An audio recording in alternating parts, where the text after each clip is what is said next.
Hello, ദക്ഷിണ ലേണിംഗ്സിലേക്ക് സ്വാഗതം. നമ്മളിപ്പോൾ സയൻസ് ആൻഡ് ടെക്കിന്റെ അടുത്തൊരു സീരീസിലേക്ക് പോയിരിക്കുകയാണ്, സ്പേസ് ടെക്നോളജി എന്ന് പറയുന്നത്. ഈ സ്പേസ് ടെക്നോളജീന്റെ എത്രത്തോളം ഇമ്പോർട്ടൻസ് ഉണ്ടെന്ന് ചോദിച്ചു കഴിഞ്ഞാൽ നമുക്ക് ശരിക്കും പറഞ്ഞാൽ ബയോടെക്നോളജി കഴിഞ്ഞ അടുത്ത ഏറ്റവും കൂടുതൽ ക്വസ്റ്റ്യൻസ് വരുന്ന ഒരു ഏരിയ ആണ് സ്പേസ് ടെക്നോളജി എന്ന് പറയുന്നത്. ഇപ്പൊ സ്പേസ് ടെക്നോളജിയിൽ ഏകദേശം ഒന്ന് ജസ്റ്റ് ഒന്ന് കണ്ണോടിച്ച് നോക്കിയാൽ മതി. എന്തായാലും ഈ 10 വർഷത്തിൽ ഒരു ക്വസ്റ്റ്യൻ എങ്കിലും വന്നിട്ടുണ്ട്. ഇതിൽ നോക്കുകയാണെങ്കിൽ 2018 ഏറ്റവും കൂടുതൽ ക്വസ്റ്റ്യൻ വന്നിരിക്കുന്നത് 5 ക്വസ്റ്റ്യൻ വന്നിട്ടുണ്ട്. കഴിഞ്ഞ കൊല്ലാണെങ്കിൽ ഒരു ക്വസ്റ്റ്യൻ വന്നിട്ടുള്ളൂ. അതിന് മുന്നത്തെ 2 കൊല്ലം വെച്ചിട്ട് രണ്ട് ക്വസ്റ്റ്യൻസ് വന്നിട്ടുണ്ട്. ജസ്റ്റ് ആ ക്വസ്റ്റ്യൻസ് ഒന്ന് കാണിച്ചു തരാം. ആ ക്വസ്റ്റ്യന്റെ പാറ്റേൺ മനസ്സിലാക്കണം. സോൾവ് ചെയ്യാനെന്നുള്ള രീതിയിലല്ല നമ്മൾ ഉദ്ദേശിക്കുന്നത്. ഈ ക്വസ്റ്റ്യന്റെ പാറ്റേൺ ഒന്ന് മനസ്സിലാക്കി കഴിഞ്ഞാൽ കുറച്ചും കൂടെ നല്ലതാണ്. അതായത് ഇപ്പൊ നോക്കിയേ, ഇത് കഴിഞ്ഞ വർഷത്തെ നമ്മുടെ 2024 ക്വസ്റ്റ്യനാണ്. Giant stars live much longer than dwarf stars. Okay, ഒരു സ്റ്റേറ്റ്മെന്റ് ആണ്. രണ്ടാമത്തെ സ്റ്റേറ്റ്മെന്റ് നോക്കിയേ, compared to dwarf stars giant stars have greater rate of nuclear reactions. അപ്പൊ എന്താണ്, നമുക്ക് ബേസിക്കലി എന്തറിയണം, ഈ ഡ്വാർഫ് സ്റ്റാർ എന്താണെന്നും ജയന്റ് സ്റ്റാർ എന്താണെന്ന് പറഞ്ഞു കഴിഞ്ഞാൽ നമുക്കറിയാം. ജസ്റ്റ് ഒരു ഫിനോമിനൻ അറിഞ്ഞു കഴിഞ്ഞാൽ ബാക്കി ക്വസ്റ്റ്യൻ ക്രാക്ക് ചെയ്യാം എന്നുള്ളത്. ഇനി മറ്റൊരു ക്വസ്റ്റ്യൻ, വീണ്ടും ഒരു 2-3 ടേംസ് തന്നിട്ടുണ്ട്, അല്ലെങ്കിൽ 2-3 ഫിനോമിനൻസ് തന്നിട്ടുണ്ട്. അത് എന്താണെന്നുള്ള രീതിയിൽ ജസ്റ്റ് മാച്ച് ചെയ്യണം. ഇങ്ങനത്തെ ക്വസ്റ്റ്യൻസ് ആണ്. ഇനി വേറെ ഒന്ന്, നമ്മുടെ സാറ്റലൈറ്റ് ഈ പറഞ്ഞ നാവിഗേഷൻ സിസ്റ്റം ആണെങ്കിൽ അത് ഏതൊക്കെ കൺട്രീസിനാണ് ഉള്ളത്, ഇതൊക്കെ ബേസിക് ആയിട്ടുള്ള നോളജാണ് നമുക്ക് ശരിക്കും പറഞ്ഞു കഴിഞ്ഞാൽ. ഇനി മറ്റൊരു രീതിയിലാണ്, ഈ ആ കൊല്ലം അല്ലെങ്കിൽ നമ്മളിങ്ങനെ പറഞ്ഞുകൊണ്ടിരിക്കുന്ന കാര്യം വരുന്നത് സോളാർ ഫ്ലെയർ എന്ന് പറഞ്ഞിട്ട് കളറിലൊക്കെ വരുന്ന സംഭവമല്ലേ, അതിനെ പറ്റിയിട്ട് ചോദിച്ചിരിക്കുക.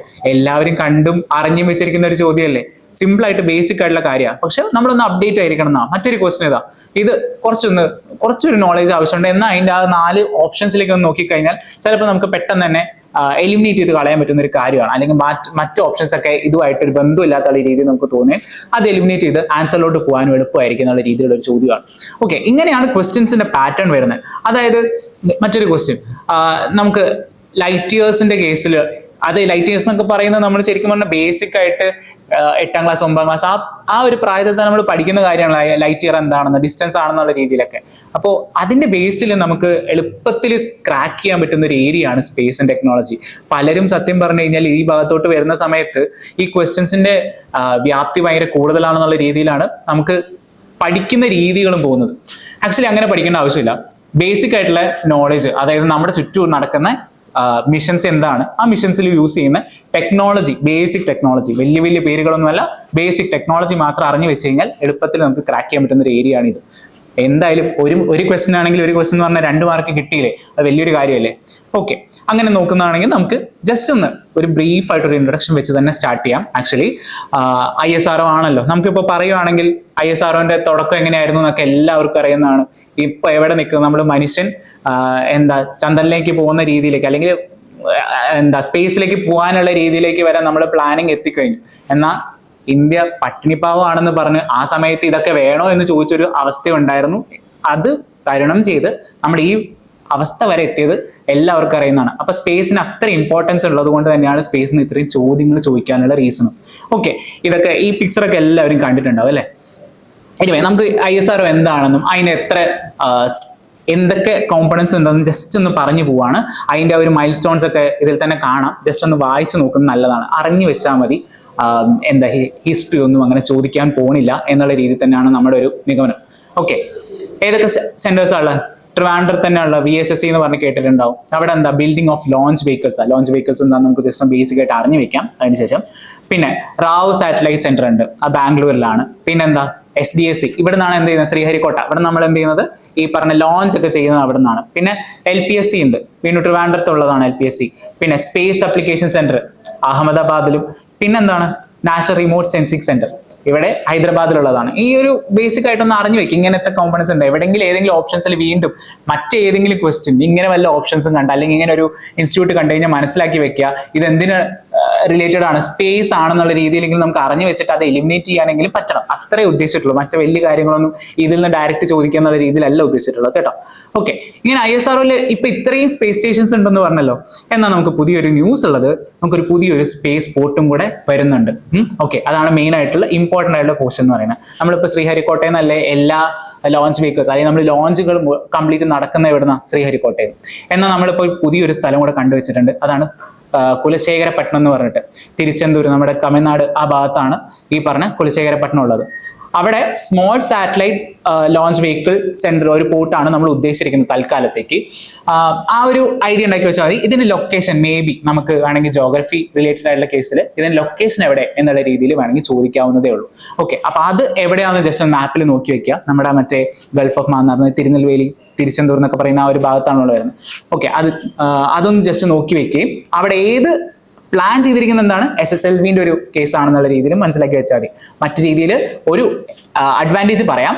എന്താ വെച്ച് കഴിഞ്ഞാൽ SDSC, അതായത് നമ്മൾ പറഞ്ഞ ശ്രീഹരിക്കോട്ടയുടെ കേസ് വെച്ച് നോക്കുന്ന സമയത്ത് ഇവിടെ നമുക്ക് സത്യം പറഞ്ഞ ഫ്യൂവൽ കൺസർവേഷൻ ഉണ്ട്. അതിന്റെ റീസൺ എന്ന് വെച്ചാൽ SDSC എന്ന് പറയുന്ന ഒരു എവിടെയുള്ള ഒരു ശ്രീഹരിക്കോട്ട എന്ന് പറഞ്ഞ ഐലൻഡാണ്. അപ്പൊ നമ്മൾ എന്ത് ചെയ്യണം, ഈ പറഞ്ഞ മെയിൻലാൻഡിൽ നിന്ന് ആ ഐലൻഡ് വരെ നമ്മുടെ ഈ ലോഞ്ച് വെഹിക്കിൾ എത്തിക്കാനായിട്ട് കുറച്ച് എനർജി വേസ്റ്റേജ് ഉണ്ട്.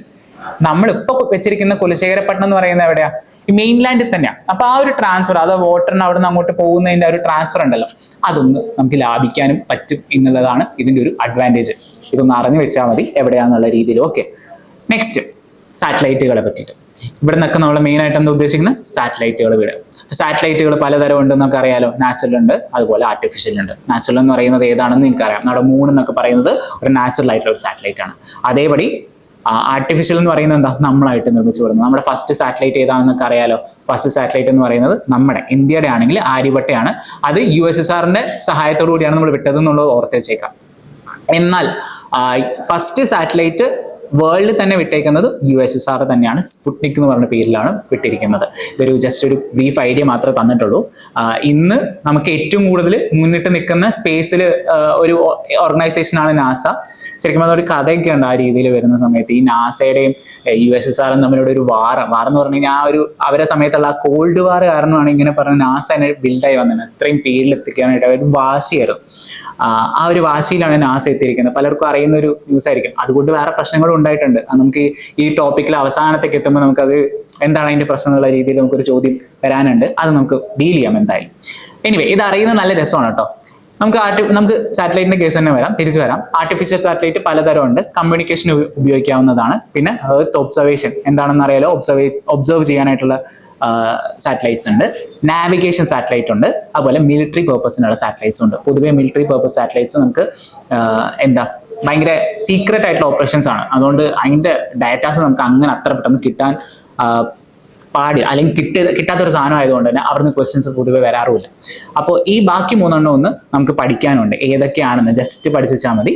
നമുക്ക് കമ്മ്യൂണിക്കേഷൻ സാറ്റലൈറ്റ് എന്തിനാണ്, കമ്മ്യൂണിക്കേഷൻ പേർപ്പസിന് അല്ലെ. നമ്മുടെ ഇൻസാറ്റ് എന്നൊക്കെ പറയുന്നൊക്കെ ഒരു കമ്മ്യൂണിക്കേഷൻ സാറ്റലൈറ്റ് ആയിരുന്നു. കാർട്ടോസാറ്റ്, അപ്പോൾ റിസാറ്റ് എന്നൊക്കെ പറയുന്ന ഒരു കമ്മ്യൂണിക്കേഷൻ സാറ്റലൈറ്റ് ആണ്. Okay, communication satellite continuous monitoring വേണം. ജസ്റ്റ് ഒന്ന് ഈ നോട്ട് ഒന്ന് ഓടിച്ചു വിടുന്നത് നല്ലതായിരിക്കും. കാരണം ഇവിടുന്ന് ഡയറക്റ്റ് ക്വസ്റ്റ്യൻ വരുന്നതല്ല. പക്ഷെ ഇവിടെ ഈ ഒരു ഏരിയ ക്വസ്റ്റ്യൻ വരാനുള്ള റീസൺ എന്ന് വെച്ച് കഴിഞ്ഞാൽ നമുക്ക് കമ്മ്യൂണിക്കേഷൻ സാറ്റലൈറ്റ് അല്ല, റിമോട്ട് സെൻസിങ് സാറ്റലൈറ്റിന്റെ കേസാണ് പറഞ്ഞിരിക്കുന്നത്. റിമോട്ട് സെൻസിങ് സാറ്റലൈറ്റിന്റെ കേസ് വരുന്ന സമയത്ത് നമുക്ക് ഇവിടുന്ന് ഒരു ക്വസ്റ്റ്യൻ വരാൻ ചാൻസ് ഉള്ളതെന്ന് വെച്ച് കഴിഞ്ഞാൽ ഒരു പുതിയൊരു സാറ്റലൈറ്റിന്റെ നമ്മൾ ലോഞ്ച് ചെയ്തിട്ടുണ്ട്. അതാണ് EOS, എർത്ത് ഒബ്സർവേഷൻ സാറ്റലൈറ്റ് എന്നാണ്. EOSന്റെ ഫുൾ ഫോം 08. അത് SSLV ആണ് യൂസ് ചെയ്തിട്ടാണ് നമ്മൾ, അതായത് SSLV എന്ന് പറയുന്നത് റോക്കറ്റ് ആണ്. ആ റോക്കറ്റ് ഉപയോഗിച്ചിട്ടാണ് നമ്മൾ എന്ത് ചെയ്തിരിക്കുന്നത്, ലോഞ്ച് ചെയ്തിരിക്കുന്നത്. അത് എവിടെയാണെന്നും കൂടെ, ഏത് ഓർബിറ്റ് ആണ്, ലിയോ ലോ എർത്ത് ഓർബിറ്റിൽ നിന്നാണെന്ന രീതിയിലാണ് മനസ്സിലാക്കി വെക്കേണ്ടത്. അവിടെയാണ് നമ്മൾ വെച്ചേക്കുന്നത്. ഓക്കെ, 2 types ഓഫ് EOS ഉണ്ട്. ഇതൊക്കെ ഒന്ന് ജസ്റ്റ് ഒന്ന് വായിച്ചു വെക്കുക. ഒപ്റ്റിക്കലും ഉണ്ട്, മൈക്രോവേവും ഉണ്ട്. ഒപ്റ്റിക്കൽ എന്ന് പറഞ്ഞാൽ ലൈറ്റിന്റെ സഹായത്തോടു കൂടിയാണ്. At the same time microwaves ആണെങ്കിലും നമ്മുടെ വേവ്സ് ഉണ്ടല്ലോ, മറ്റേ ഇലക്ട്രോമാഗ്നറ്റിക് സ്പെക്ട്രത്തിലുള്ള മൈക്രോവേവ്സിന്റെ സഹായത്തോടു കൂടി വർക്ക് ചെയ്യുന്നതാണ്. ഓക്കെ, അത് 24/7 വർക്ക് ചെയ്തുകൊണ്ടിരിക്കും. എക്സാമിനർ റിസാറ്റ് ജസ്റ്റ് ഒന്ന് അറിഞ്ഞു വെച്ചിരിക്കുന്നത് നല്ലതായിരിക്കും. ഇൻ കേസ് സ്റ്റാറ്റിക് ആയിട്ട് ക്വസ്റ്റ്യൻ ചോദിക്കുകയാണെങ്കിൽ ഇങ്ങനെ ഒരു ക്വസ്റ്റ്യൻ വരാവുന്നതേ ഉള്ളൂ. ഓക്കെ, ഇനി ഇതിന്റെ സാറ്റലൈറ്റ് എപ്പോഴും എന്ത് ചെയ്യുന്നുണ്ട്, revolve at the rate of 2 hours per day എന്നുള്ള രീതിയിലാണ് അത് റിവോൾവ് ചെയ്തിരിക്കുന്നത്. കാരണം കണ്ടിന്യൂസ് ആയിട്ട് നമ്മൾ എന്ത് ചെയ്യണം, ഒബ്സർവ് ചെയ്തുകൊണ്ടിരിക്കേണ്ട ഒരു സ്ഥലം ഇങ്ങനെ ഒബ്സർവ് ചെയ്തുകൊണ്ടിരിക്കാൻ വേണ്ടിയിട്ടാണല്ലോ ഇത് ഉപയോഗിക്കുന്നത്. അപ്പൊ ആ ഒരു ഒബ്സർവേഷന് വേണ്ടിയിട്ടാണ് ഇത് യൂസ് ചെയ്യുന്നത്. ഓക്കെ, ഇത് എർത്ത് ഒബ്സർവേഷൻ സാറ്റലൈറ്റ് ആണ് കേട്ടോ, മാറിപ്പോരുത്. ഓക്കെ, ഇനി കമ്മ്യൂണിക്കേഷൻ സാറ്റലൈറ്റ്. ഇപ്പോഴാണ് കമ്മ്യൂണിക്കേഷൻ സാറ്റലൈറ്റ് തുടങ്ങുന്നതെങ്കിൽ അതിലാണ് നമ്മൾ പറഞ്ഞ ഇൻസാറ്റും GSAT ഒക്കെ ഉള്ളത്. ഓക്കെ, ഒന്ന് ശ്രദ്ധിക്കണം കേട്ടോ ആ ഒരു ഇത്. അപ്പോൾ ഇവിടെ എന്ന് വെച്ച് കഴിഞ്ഞാൽ എന്താണ്, കമ്മ്യൂണിക്കേഷൻ പേർപ്പസിനാണല്ലോ. ഓഫ് കോഴ്സ് എന്താണ്, ടെലികമ്മ്യൂണിക്കേഷൻ എന്റർടൈൻമെന്റ് പർപ്പസിന് വേണ്ടി യൂസ് ചെയ്യുന്നതാണത്. കണ്ടിന്യൂസ് ആയിട്ട് അവൈലബിലിറ്റി ഇതിനും വേണം. ഓക്കെ, ഇനി ഇതിന്റെ ഒരു പ്രത്യേകത എന്ന് വെച്ച് കഴിഞ്ഞാൽ ഇത് എപ്പോഴും നമ്മൾ എന്താ ചെയ്യുന്നത്, കമ്മ്യൂണിക്കേഷന് വേണ്ടിയിട്ടല്ലേ. കമ്മ്യൂണിക്കേഷനുള്ള സമയത്ത് ഇപ്പോൾ ഞാനിപ്പോൾ ട്രിവാൻഡ്രത്താണ്, ഈ ട്രിവാൻഡ്രത്തിന് മുകളിൽ എപ്പോഴും, ട്രിവാൻഡ്രം എന്ന് പറയുന്ന ആ ലൊക്കാലിറ്റിക്ക് മുകളിൽ എപ്പോഴും എന്ത് വേണം, നമ്മുടെ ഈ പറഞ്ഞ സാറ്റലൈറ്റ് നിന്നുകൊണ്ടിരിക്കണം. അതുകൊണ്ട് തന്നെ ഈ സാറ്റലൈറ്റ് എപ്പോഴും എന്താ ചെയ്യുന്നത്, ഇതിനെ ഈ ഏരിയയിൽ തന്നെ ഫോക്കസ് ചെയ്ത് തന്നെ എർത്തിനനുസരിച്ച് തന്നെ, എർത്ത് എങ്ങോട്ടാണോ തിരിയുന്നത്, ഏത് ഭാഗത്തായിട്ടാണോ തിരിയുന്നത്, അതുപോലെ തന്നെ ഇതും തിരിഞ്ഞുകൊണ്ടിരിക്കണം. ഓക്കെ, അതായത് എർത്തിന്റെ അതേ റൊട്ടേറ്റ് ചെയ്യുന്ന അതേ രീതിയിൽ തന്നെയായിരിക്കും ഇതും റിവോൾവ് ചെയ്തുകൊണ്ടിരിക്കുന്നത്.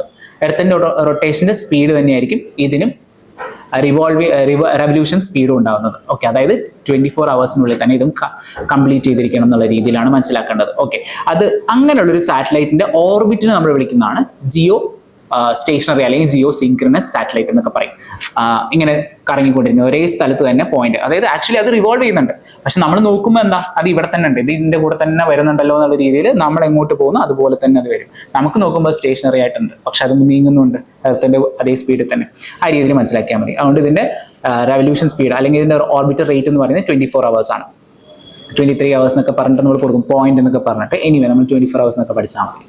ഇനി മറ്റൊരു രീതിയിലുള്ള സാറ്റലൈറ്റ് ആണ് navigation satellite. Okay, navigation satellites എന്ന് പറയുന്നത് ഇതൊരു ക്വസ്റ്റൻ ആയിരുന്നു, PYQ ക്വസ്റ്റൻ ആയിരുന്നു. ഏതൊക്കെ കൺട്രീസിനാണ് നാവിഗേഷൻ സാറ്റലൈറ്റ് അറ്റ് പ്രസന്റ് ഉള്ളത് എന്നുള്ള രീതിയിൽ ഒരു ചോദ്യം ചോദിച്ചിട്ടുണ്ടായിരുന്നു. അപ്പോൾ നമ്മൾ PYQ അനലൈസ് ചെയ്തപ്പോൾ ബേസിക്സ് ആണ്. കാരണം നാവിഗേഷൻ സാറ്റലൈറ്റ്സ് പൊതുവേ കുറച്ച് കൺട്രീസിന് മാത്രമേ ഇന്ന് അവൈലബിൾ ആയിട്ടുള്ളൂ. അത് ഏതൊക്കെ കൺട്രീസാണ് നമ്മൾ അറിഞ്ഞു വെച്ചിട്ടുണ്ടെങ്കിൽ ഇത്രയും ബുദ്ധിമുട്ടില്ലല്ലോ, അത്രേ ഉള്ളൂ. അതുകൊണ്ട് ഏതൊക്കെ കൺട്രീസിനുണ്ടെന്നുള്ള രീതിയിൽ അതിന്റെ പേരും ഏതാണെന്ന് ജസ്റ്റ് ഒന്ന് അറിഞ്ഞു വെക്കാൻ വേണ്ടിയിട്ട് ഞാൻ ഇതിൽ കൊടുത്തിട്ടുണ്ട്. കണ്ടോ, GPS നമ്മളെല്ലാവരും യൂസ് ചെയ്യുന്ന GPS ആരുടെയാ, US-ന്റെ ആണ് കേട്ടോ. ഇനി മറ്റൊന്ന് ഗ്ലോനാസ് എന്ന് പറയുന്ന ആരുടെയാണ്, റഷ്യന്റെ. പിന്നെ ഗലീലിയോ EU-ന്റെ ആണ്, യൂറോപ്യൻ യൂണിയന്റെ ഇതാണ്. പിന്നെ ബേദു എന്ന് പറയുന്നത് ചൈന. പിന്നെ QZSS ഇതായിരുന്നു ഈ ക്വസ്റ്റനിൽ ഉണ്ടായിരുന്ന ഈ കൂട്ടത്തിലുള്ളത് ആരുടെയാണ്, ജപ്പാന്. പിന്നെ നാവിക് എന്ന് പറയുന്നത് ഇന്ത്യൻ്റെ ആണ്. നാവിക് പക്ഷെ നമ്മൾ പബ്ലിക് പേർപ്പസിന് വേണ്ടിയിട്ട് അല്ലെങ്കിൽ അത് ഡിസ്ക്ലോസ് ചെയ്യാനായിട്ട് അങ്ങനെ യൂസ് ചെയ്യുന്നില്ല എന്നുള്ളതാണ് ഇതിന്റെ ഒരു പ്രത്യേകത.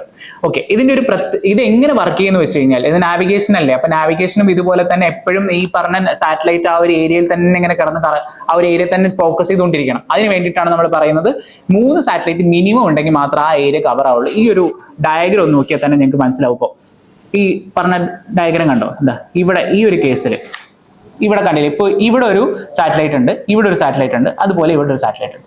ഈ 3 സാറ്റലൈറ്റും കൂടെ എന്ത് ചെയ്യുന്നുണ്ട്, ഒരു സ്ഥലത്തേക്ക് ഫോക്കസ് ചെയ്തിട്ടാണ് നിൽക്കുന്നത് അല്ലെ, ഈ 3 സാറ്റലൈറ്റ്. അപ്പൊ കംപ്ലീറ്റ് കവറേജ് അത് കണ്ടില്ലേ, ഈ ഒരു സർക്കിൾ ഇവിടെ നിന്ന്, ഈ സാറ്റലൈറ്റിന്റെ സർക്കിൾ ഇവിടെ, ഈ സാറ്റലൈറ്റിന്റെ സർക്കിൾ ഇവിടെ. ഇപ്പൊ ഇത്രയും ഏരിയ ഒരു സെന്ററിലേക്ക് കോമൺ ആയിട്ട് ഏരിയ ഉണ്ട്. അതിന് നമ്മൾ ട്രയാങ്കിൾ ആയിട്ട് കൺസിഡർ ചെയ്യുകയാണെങ്കിൽ ഈ പറഞ്ഞ പ്രിൻസിപ്പിൾ, അത് 3 സാറ്റലൈറ്റും കൂടെ ഒരു ഏരിയയിലേക്ക് ഫോക്കസ് ചെയ്യുന്ന ഈ പ്രിൻസിപ്പിളാണ് പ്രിൻസിപ്പിൾ ഓഫ് ട്രയാങ്കുലേഷൻ എന്ന് ഉദ്ദേശിക്കുന്നത്.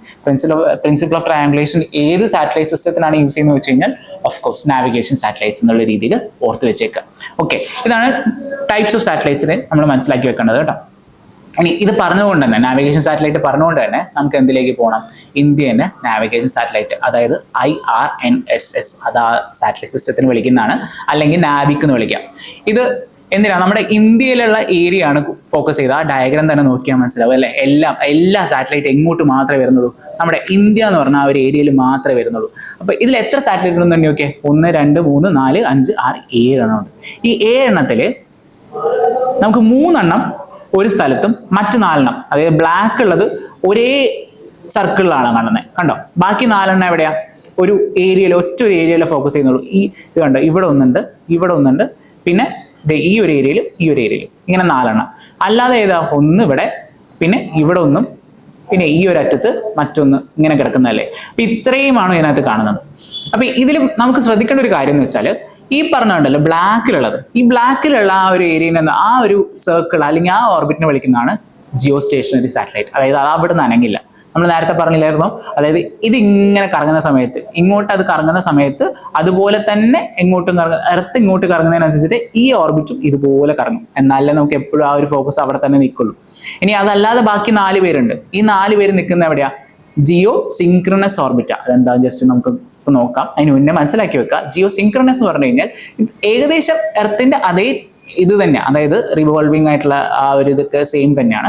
പക്ഷെ അങ്ങനെ അവിടെ തന്നെ സ്റ്റേഷനറി ആയിട്ട് കാണണം നിർബന്ധമില്ല എന്നുള്ളതാണ്. ഓക്കെ, അപ്പൊ ഇതിനൊരു പ്രത്യേകത എന്ന് വെച്ച് കഴിഞ്ഞാൽ നമുക്ക് ജസ്റ്റ് നാവിക്കിന്റെ ഒരു കേസ് മാത്രം ഞാൻ പറയാം. നാവിക്കിനാണെങ്കിൽ അതിന്റെ റേഞ്ച് ഒന്ന് മനസ്സിലാക്കുക. എത്രയാ? 1500 കിലോമീറ്റേഴ്സ് ആണ് റേഞ്ച് വരുന്നത്. അതും ഇന്ത്യന്റെ ഒരു ചെറിയ ഏരിയ, ഇന്ത്യയുടെ മാത്രം ലാൻഡ് ഏരിയ മാത്രമല്ല, നമ്മുടെ സീ ഏരിയയും അതുപോലെ ആ ലാൻഡിൽ എക്സ്റ്റെൻഡ് ചെയ്തിട്ടുള്ള ഏകദേശം 1500 കിലോമീറ്റേഴ്സ് വരെ ഇത് റേഞ്ച് ചെയ്യുന്നുണ്ട്, അപ്പാർട്ട് ഫ്രം ഇന്ത്യ കേട്ടോ. അങ്ങനെ തന്നെ ചിന്തിക്കുക. ഇനി അതേപോലെ ടോട്ടൽ ഓഫ് 7 സാറ്റലൈറ്റ്സ് ഉണ്ട്, നമ്മൾ ഓൾറെഡി പറഞ്ഞു. ഇനി ഇതിനകത്തുള്ളത് ജസ്റ്റ് ഒന്ന് മനസ്സിലാക്കേണ്ടത് 3 ജിയോ സ്റ്റേഷനറി സാറ്റലൈറ്റിലും ബാക്കി 4 ജിയോ സിൻക്രണസ് സാറ്റലൈറ്റിലും. അത് ഏത് ആംഗിൾ ചോദിക്കാൻ ചാൻസ് ഇല്ല, എന്നാലും മനസ്സിലാക്കി വെക്കുക. ജസ്റ്റ് ആ 3-4 എന്നുള്ള കണക്ക് മാത്രം ഓർത്ത് വെച്ചാൽ മതി. 29 ഡിഗ്രി ഇക്വേറ്റർ പ്ലെയിനുമായിട്ടാണ് വെച്ചേക്കുന്നത്.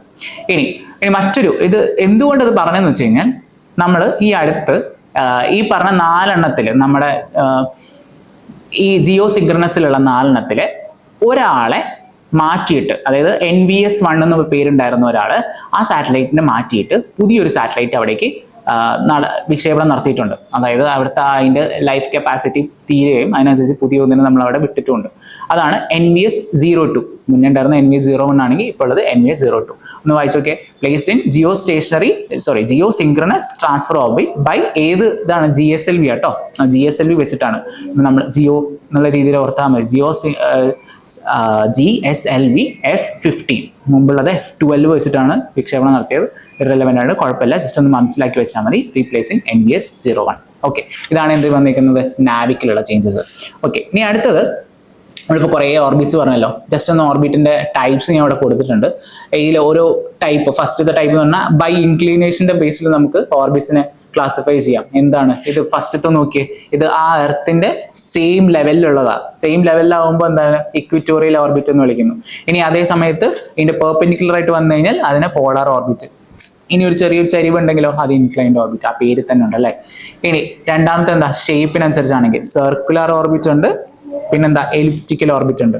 നമ്മുടെ എലിപ്റ്റിക്കൽ ഓർബിറ്റ് കുറച്ചും കൂടെ നമുക്കറിയാവുന്നല്ലേ, നമ്മുടെ എർത്ത് പോകുന്നത് എലിപ്റ്റിക്കൽ ഓർബിറ്റിലാന്നൊക്കെ നമ്മളിങ്ങനെ പറയാറില്ലേ, ആ ഒരു രീതിയിലൊന്ന് ഓർത്ത് വെച്ചാൽ മതി. ഓക്കെ, അപ്പോൾ ഇതിൽ എലിപ്റ്റിക്കൽ ഓർബിറ്റിൽ ഈ 2 ടേംസ് ഒന്ന് ഓർത്ത് വെച്ചാൽ മതി. നമ്മൾ ജോഗ്രഫിയിൽ നമ്മൾ ഒരുപാട് ഉപയോഗമുള്ള സംഭവം എന്താണ്? പെരിജി, അപ്പോജി എന്ന് പറയുന്നത്. പെരിജി എന്ന് പറയുന്നത് ക്ലോസർ ആണ്. ഓക്കെ, അതായത് ആ പറഞ്ഞ സാറ്റലൈറ്റ് അടുത്തെത്തുമ്പോൾ അതിനെ വിളിക്കുന്നതാണ് പെരിജി.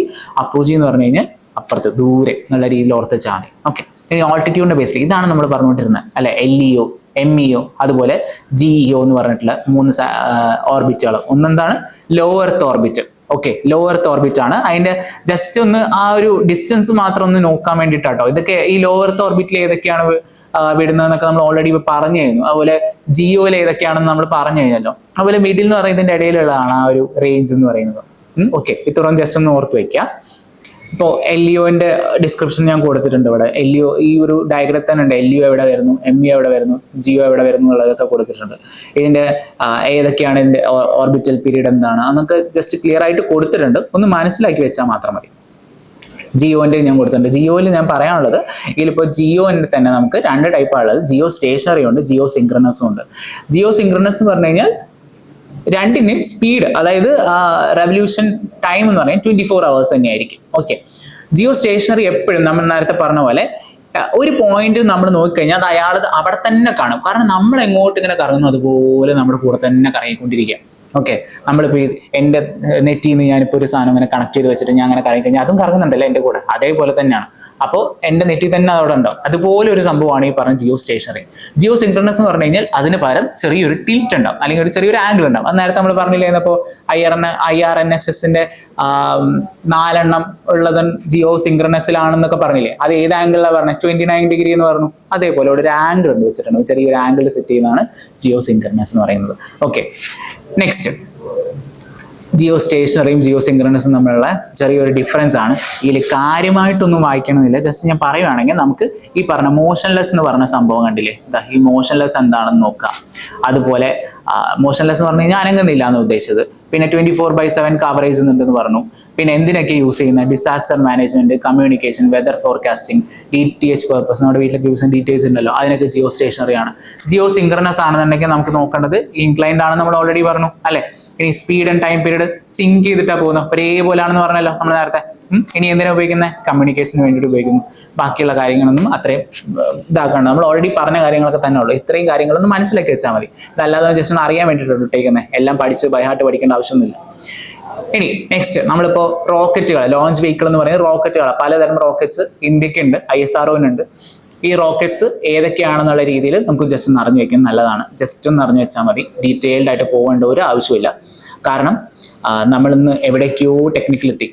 ഇത് പഠിക്കേണ്ട ഉദ്ദേശം എന്താണെന്ന് ഞാൻ പറയുവാണെങ്കിൽ, നമുക്ക് ക്വസ്റ്റ്യൻ വരുമ്പോൾ ഏതാണ് ലോഞ്ച് വെഹിക്കിൾ എന്നുള്ള രീതിയിൽ ഡയറക്റ്റ് ഒന്നും ചോദിക്കാൻ പോണില്ല. ഒരു സ്റ്റേറ്റ്മെന്റ് വന്നു വിചാരിക്കാം, ഇൻ കേസ് മേ ബി എന്നുള്ള രീതിയിൽ. ഇപ്പോൾ ഒരു ഏതെങ്കിലും വന്നിട്ടുണ്ട് നമ്മുടെ ആദിത്യ അല്ലെങ്കിൽ നമ്മുടെ ചന്ദ്രയാൻ എന്നുള്ള രീതിയിലൊക്കെ അത് ഇങ്ങനെ ഒരു സ്റ്റേറ്റ്മെന്റ് ഇങ്ങനെ കൊടുത്തിരിക്കുക, 2-3 സ്റ്റേറ്റ്മെന്റ്. മൂന്നാമത്തെ സ്റ്റേറ്റ്മെന്റ് വന്നിരിക്കുകയാണ്, ഒരു സ്റ്റേറ്റ്മെന്റ് പറയുകയാണെന്ന് വിചാരിച്ചോളൂ, ഇത് ഇന്ന ലോഞ്ച് വെഹിക്കിൾ വെച്ചിട്ടാണ് വിട്ടത് എന്നുള്ള രീതിയിൽ പറയുകയാണെങ്കിൽ നമുക്കപ്പോൾ ഒരു നോളജ് വേണം ഈ ലോഞ്ച് വെഹിക്കിൾ എന്താണ് എന്നുള്ള രീതിയിൽ. അതുകൊണ്ട് മാത്രമാണ് ഇത് ആഡ് ചെയ്തിരിക്കുന്നത്. ഓക്കെ, അപ്പൊ ഈ ലോഞ്ച് വെഹിക്കിൾസ് ഫസ്റ്റ് നമുക്ക് ഉണ്ടായിരുന്ന ഏതായിരുന്നു? സൗണ്ടിങ് റോക്കറ്റ് ആണ്, അതാണ് SLV എന്ന് പറയുന്നത്. ഓക്കെ, ഈ SLVയിൽ പേലോഡ്സ് കുറവാണ്, അതായത് കുറച്ച് വെയിറ്റ് നമുക്ക് ഇതിനകത്ത് ഇട്ടിട്ട് അയക്കാൻ പറ്റുള്ളൂ. അതാണ് അതിൻ്റെ ഒരു പ്രത്യേകത, അല്ലെങ്കിൽ അതിൻ്റെ ഒരു പ്രശ്നം എന്നുള്ള രീതിയിൽ. അല്ലെങ്കിൽ നമുക്ക് അത്രേ പറ്റുള്ളൂ, കാരണം അന്ന് നമുക്ക് അത്രേ ഉള്ളൂ ആവശ്യം എന്ന് പറയുന്നത്. ഇനി അതല്ലാതെ എന്താ ഉള്ളത്? ASLV അതുപോലെ SLV തമ്മിലുള്ള വ്യത്യാസം എന്ന് വെച്ച് കഴിഞ്ഞാൽ എന്താ? ഓഗ്മെന്റഡ് എന്നാണ് എന്റെ ഫുൾ ഫോം കേട്ടോ. ഉദ്ദേശിക്കുന്നത് ഈ പറഞ്ഞ റോക്കറ്റ്, നമ്മുടെ പറഞ്ഞ സൗണ്ടിങ് റോക്കറ്റ് എന്ന് പറയുന്നതിന് രണ്ട് സൈഡും എന്ത് ചെയ്തു? ഒരു ഓഗ്മെന്റ് ചെയ്ത രണ്ട് കാര്യം കൂടെ വെച്ചു. കാരണം ഫ്യൂൽ എക്സ്ട്രാ കൂട്ടി വെച്ചേക്കാണ്. അപ്പൊ കുറച്ചും കൂടെ നമുക്ക് എന്ത് ചെയ്യാൻ പറ്റി? പേലോഡ് എക്സ്ട്രാ വെക്കാൻ പറ്റി. ഇനി അത് കഴിഞ്ഞിട്ട് ശരിക്കും പറഞ്ഞാൽ ഈ ASLV നമുക്ക് പറയുന്നതിലൊന്നും പറയാൻ പറ്റില്ല, നമുക്കൊരു ഫെയിലിയർ ആയിരുന്നു. ആക്ച്വലി 4 എണ്ണം വിട്ടതിൽ 3 എണ്ണം ഫെയിലിയർ ആയിട്ട് പോയിട്ടുണ്ടായിരുന്നു എന്നുള്ള രീതിയിലാണ് ഞാൻ കേട്ടിട്ടുണ്ടായിരുന്നത്. അപ്പോൾ നമുക്കത് വലിയൊരു സക്സസ് അല്ലാത്ത രീതിയിലായതുകൊണ്ട് ഇപ്പം അത് അങ്ങനെ യൂസ് ചെയ്യാറില്ല. അല്ലാതെ നമ്മൾ യൂസ് ചെയ്യുന്നത് ബാക്കി 3 എണ്ണം. എന്നാൽ നമുക്ക് പവർ ഹൗസ് അല്ലെങ്കിൽ നമ്മളിതിനെ അടുത്തത് അത് ഭയങ്കര ഒരു റെവല്യൂഷൻ ഉണ്ടായതാണ് PSLV എന്ന് പറയുന്നത്. എല്ലാവരും കേട്ടിട്ടുണ്ടാവും അല്ലെ? പോളാർ സിങ്ക്രണസ് ലോഞ്ചിങ് വെഹിക്കിൾ എന്നുള്ള രീതിയിലുള്ളത്. അപ്പോൾ ഇതിൽ തന്നെ പലതരം ഉണ്ട്, എക്സൽ എന്നൊക്കെ പറഞ്ഞ് കൊടുക്കുന്നുണ്ട്. ജസ്റ്റ് ഒന്ന് മനസ്സിലാക്കി വെച്ചാൽ PSLV ഉണ്ടെന്ന്. ഓക്കെ, ഇത് ഭയങ്കരമായിട്ട് എഫിഷ്യൻ്റ് ആയി.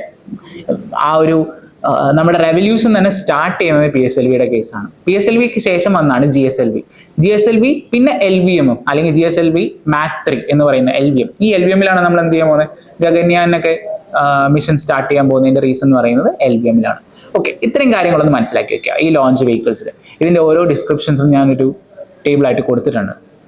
ഏതൊക്കെ സാറ്റലൈറ്റ്സ് അല്ലെങ്കിൽ ഏതൊക്കെ ലോഞ്ച് വെഹിക്കിൾസ് ഏതൊക്കെ നമ്മുടെ ഓർബിറ്റിലേക്ക് വിടാം എന്നുള്ള രീതിയിലൊക്കെ കൊടുത്തിട്ടുണ്ട്.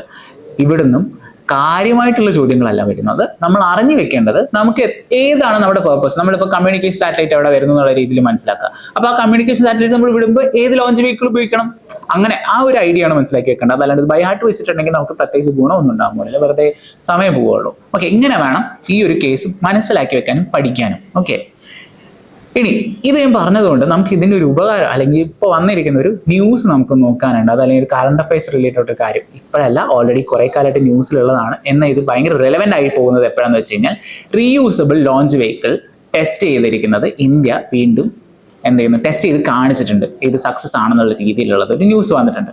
അപ്പൊ അതാണ് ഇവിടുത്തെ മെയിൻ ആയിട്ടുള്ള ഒരു ഹൈലൈറ്റ് എന്ന് പറയുന്നത്. ലോഞ്ച് വെഹിക്കിൾ എന്താണെന്ന് മനസ്സിലായി. റീയൂസബിൾ ലോഞ്ച് വെഹിക്കിൾ എന്തായിരിക്കും?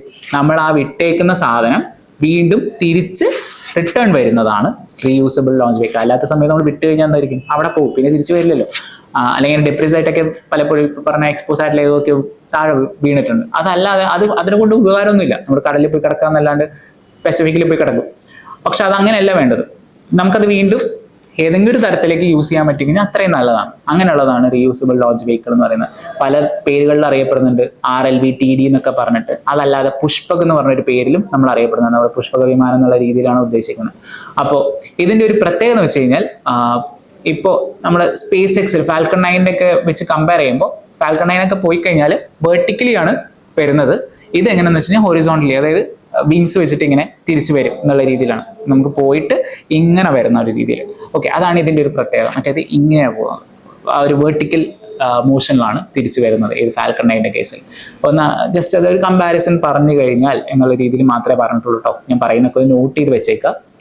ഓക്കെ, ഇനി മറ്റേതൊക്കെയാണുള്ള RLVs എന്ന് ചോദിച്ചു കഴിഞ്ഞാൽ, ഒന്ന് USA SpaceX ഉണ്ട്, മറ്റൊന്ന് USA മറ്റൊന്നാണ് ബ്ലൂ ഒറിജിൻ എന്ന് പറയുന്നത്, പിന്നെ ജപ്പാൻ്റെതുണ്ട്, അതുപോലെ തന്നെ ISROന്റെ ഇപ്പം നമ്മൾ പറഞ്ഞ RLV-TD എന്ന് പറഞ്ഞാലോ. ഇത്രയാണ് കറന്റ്ലി യൂസ് ചെയ്യുന്നത്. ഓക്കെ, അല്ലെങ്കിൽ ഡെവലപ്പിംഗ് ആയിട്ടുള്ള RLVs ഏതൊക്കെയാണെന്ന് ചോദിച്ചു കഴിഞ്ഞാൽ, നമുക്ക് ഇത് ഞാൻ പറയുന്ന ഉദ്ദേശം ഇപ്പോൾ കറണ്ട് ട്രെൻഡാണ്. കുറച്ച് കൺട്രീസിനെ ഏതൊക്കെ ഉള്ളൂ എങ്കിൽ അത് ഡയറക്റ്റ്ലി ചോദിക്കുന്നുണ്ട് ഏത് കൺട്രീസിനാണ് അല്ലെങ്കിൽ ഏത് കൺട്രീസിനെ ഇല്ലാത്തതെന്നൊക്കെ. നമുക്കിത് അറിഞ്ഞു വെച്ച് കഴിഞ്ഞാൽ ഈസി ഓപ്ഷനിലേക്ക് എത്താൻ പറ്റുമല്ലോ, അതാണ് ഉദ്ദേശിക്കുന്നത് കേട്ടോ. ഇനി അടുത്ത ഇതും അത്ര ഇമ്പോർട്ടൻ്റ് ആയിട്ടുള്ള ഒരു ഏരിയ ആണ് സ്പേഡെക്സ് എന്ന് പറയുന്നത്. എന്താണ് സ്പേഡെക്സ് എന്ന് വെച്ച് കഴിഞ്ഞാൽ സ്പേസ് ഡോക്കിംഗ് എക്സ്പെരിമെന്റ് ആണ് സ്പേഡെക്സ്. ഓക്കെ, സ്പേഡെക്സിന്റെ പ്രത്യേകത ഡോക്കിംഗ്. എന്താണ് ഡോക്കിംഗ്? നമ്മൾ ഒരുപാട് കേട്ടിട്ടുണ്ടാവും അല്ലെ, ഡോക്കിംഗ്, ഡോക്യാർഡ്, ഷിപ്പ് ഡോക്യാർഡ് എന്നൊക്കെ പറയുന്നത് എന്താ? ഷിപ്പ് വന്ന് അടുക്കുന്ന സ്ഥലം. അവിടെ എന്താ സംഭവിക്കുന്നത്? ആ ഷിപ്പിലുള്ള ആൾക്കാർ ഇറങ്ങുന്നു, അതായത് അവിടെ നിന്നൊരു ട്രാൻസ്ഫറാണ് നടക്കുന്നത്, അല്ലെങ്കിൽ അവിടെ വന്ന് അടുപ്പിക്കുക എന്നുള്ള രീതിയിലെങ്കിലും ഓർക്കാവുന്നുള്ളൂ. ഇപ്പോൾ ഇതേപോലെ തന്നെ നമ്മൾ എന്ത് ചെയ്യുന്നത്, സ്പേസിലും ഡോക്കിംഗ് നമ്മൾ സക്സസ്ഫുള്ളി ISRO ചെയ്തു കഴിഞ്ഞു. അതാണ് സ്പേഡെക്സ് എന്ന് പറയുന്നത്. ഓക്കെ, ഇതിന് രണ്ട് സാറ്റലൈറ്റ്സ്, രണ്ട് സിസ്റ്റമാണ് ഉണ്ടായിരുന്നത്. ഒന്ന് ചേസറും മറ്റൊന്ന് ടാർഗറ്റും. ഈ ചേസറും ടാർഗറ്റും കൂടെ എന്ത് ചെയ്യുവാണ്, ഇങ്ങനെ പോയി ഇടിക്കുക എന്ന് പറഞ്ഞു കഴിഞ്ഞാൽ നല്ല സ്മൂത്ത് ആയിട്ട് തന്നെ ആയിരിക്കണം, ഇടിച്ച് പൊട്ടിക്കുക എന്നുള്ള രീതിയിൽ ആലോചിക്കരുത്. ഇത് സ്മൂത്ത് ആയിട്ട് വന്ന് ഇങ്ങനെ ഡോക്ക് ചെയ്ത് കഴിഞ്ഞാൽ നമുക്ക് ഇതിന്റെ ഉപകാരം എന്ന് വെച്ചാൽ നമ്മുടെ ഭാവിയിൽ നമ്മൾ ഇപ്പോൾ 28-നുള്ളിൽ തന്നെ നമ്മൾ എന്ത് ചെയ്യാൻ പോകുന്നുണ്ട്, സ്പേസ് സ്റ്റേഷൻ നമ്മൾ ഡെവലപ്പ് ചെയ്യാൻ പോകുന്നുണ്ട്. ആ സ്പേസ് സ്റ്റേഷനിലേക്ക് നമുക്ക് ഇവിടുന്ന് ഒരു മിഷൻ പോയി കഴിഞ്ഞാൽ ആ മിഷൻ എന്ത് ചെയ്യാൻ പറ്റും, ഈ സ്പേസ് സ്റ്റേഷനിൽ പോയിട്ട് ഡോക്ക് ചെയ്ത് കഴിഞ്ഞാൽ നമുക്ക് എന്താണോ ഫുഡിന്റെ അവൈലബിലിറ്റിയോ അല്ലെങ്കിൽ നമുക്ക് ഇവിടുന്ന് അങ്ങോട്ട് വീണ്ടും അവിടുന്ന് യാത്ര ചെയ്യണമെന്നുണ്ടെങ്കിൽ ആ ഇന്റർമീഡിയറ്റ് ആയിട്ടുള്ള ഒരു സംഭവം അവിടെ വരുമ്പോൾ നമുക്ക് കുറച്ചുകൂടി കൺവീനിയന്റ് ആവുക. ഓക്കെ, അതാണ് ഇതിന്റെ ഒരു മെയിൻ ഉദ്ദേശം എന്ന് പറയുന്നത്, സ്പേഡെക്സിന്റെ ഏറ്റവും വലിയ ഇമ്പോർട്ടൻസ് വരുന്നത്. അപ്പൊ നോക്കുകയാണെങ്കിൽ ഇത് കണ്ടില്ലേ, ചേസറും ടാർഗറ്റ് എന്ന് പറയുന്ന രണ്ടെണ്ണം ചേരുമ്പോഴാണ് വരുന്നത്. എവിടെയാണ് കൂടെ ശ്രദ്ധിക്കണേ, LEO, അതായത് എവിടെയാണ്, ലോ എർത്ത് ഓർബിറ്റിലാണ്. അത് മാത്രം ഓർക്കുക. രണ്ട് ഇതാണുള്ളത്, ചേസറും ടാർഗറ്റ് എന്ന് പറയുന്നത് SDX-01 XDX-02. ഓക്കെ, ഇനി ലോഞ്ച് വെഹിക്കിൾ ഏതാ യൂസ് ചെയ്തേക്കുന്നത്? PSLV. Of course PSLV use ചെയ്യുന്നത്. അപ്പോൾ കാരണം എവിടെയാ, ലോ എർത്തിലല്ലേ, അപ്പോൾ PSLV യൂസ് ചെയ്യുന്നു. C60 അത് അത്ര വലിയ ഇമ്പോർട്ടൻസ് ഇല്ല എന്ന രീതിയിൽ നമുക്ക് നോക്കാം. PSLV C60 ആണ്. ഇനി മറ്റൊന്ന് എന്താ, ഇത് ആഫ്റ്റർ USA, റഷ്യ, ചൈന, ഈ 3 കൺട്രീസ് ആണ് കറന്റ്ലി ഇങ്ങനെ ഒരു സ്പേസ് ഡോക്കിംഗ് അച്ചീവ് ചെയ്തിട്ടുള്ളത്. അതല്ലാതെ ഇന്ത്യയും കൂടെ അച്ചീവ് ചെയ്തു. അപ്പൊ 4th കൺട്രിയെ മാറി, നമ്മളെല്ലാത്തിലും 4th കൺട്രിയെ കൊണ്ടിരിക്കുക. അത് ഏതൊക്കെയും നോട്ട് ചെയ്തേക്കുക, USA, Russia, China. Okay, USA, റഷ്യയും ചൈനയും കഴിഞ്ഞിട്ട് ഇന്ത്യയാണ് ഇപ്പോൾ ഡോക്കിങ്ങിൽ സക്സസ്ഫുൾ ആയിട്ടുള്ളത്. ഇതിലുള്ള ടെക്നോളജീസ്, ഇൻഡിജീനിയസ് ആയിട്ടുള്ള ടെക്നോളജീസ് ആണ് യൂസ് ചെയ്തിരിക്കുന്നത്. ഡോക്കിംഗ് മെക്കാനിസം ആയിട്ട്, അതിലുള്ള ട്രാൻസ്ഫർ ഓഫ് മെക്കാനിസം, അങ്ങനെ കുറച്ച് മെക്കാനിസംസ് ഉണ്ട്. ആക്ച്വലി എല്ലാം ഇൻഡിജീനിയസ് ആണ്. ഒരുവിധം എല്ലാം പറയാൻ പറ്റില്ല, ഒരുവിധം എല്ലാം ഇൻഡിജീനിയസ് ആണ്.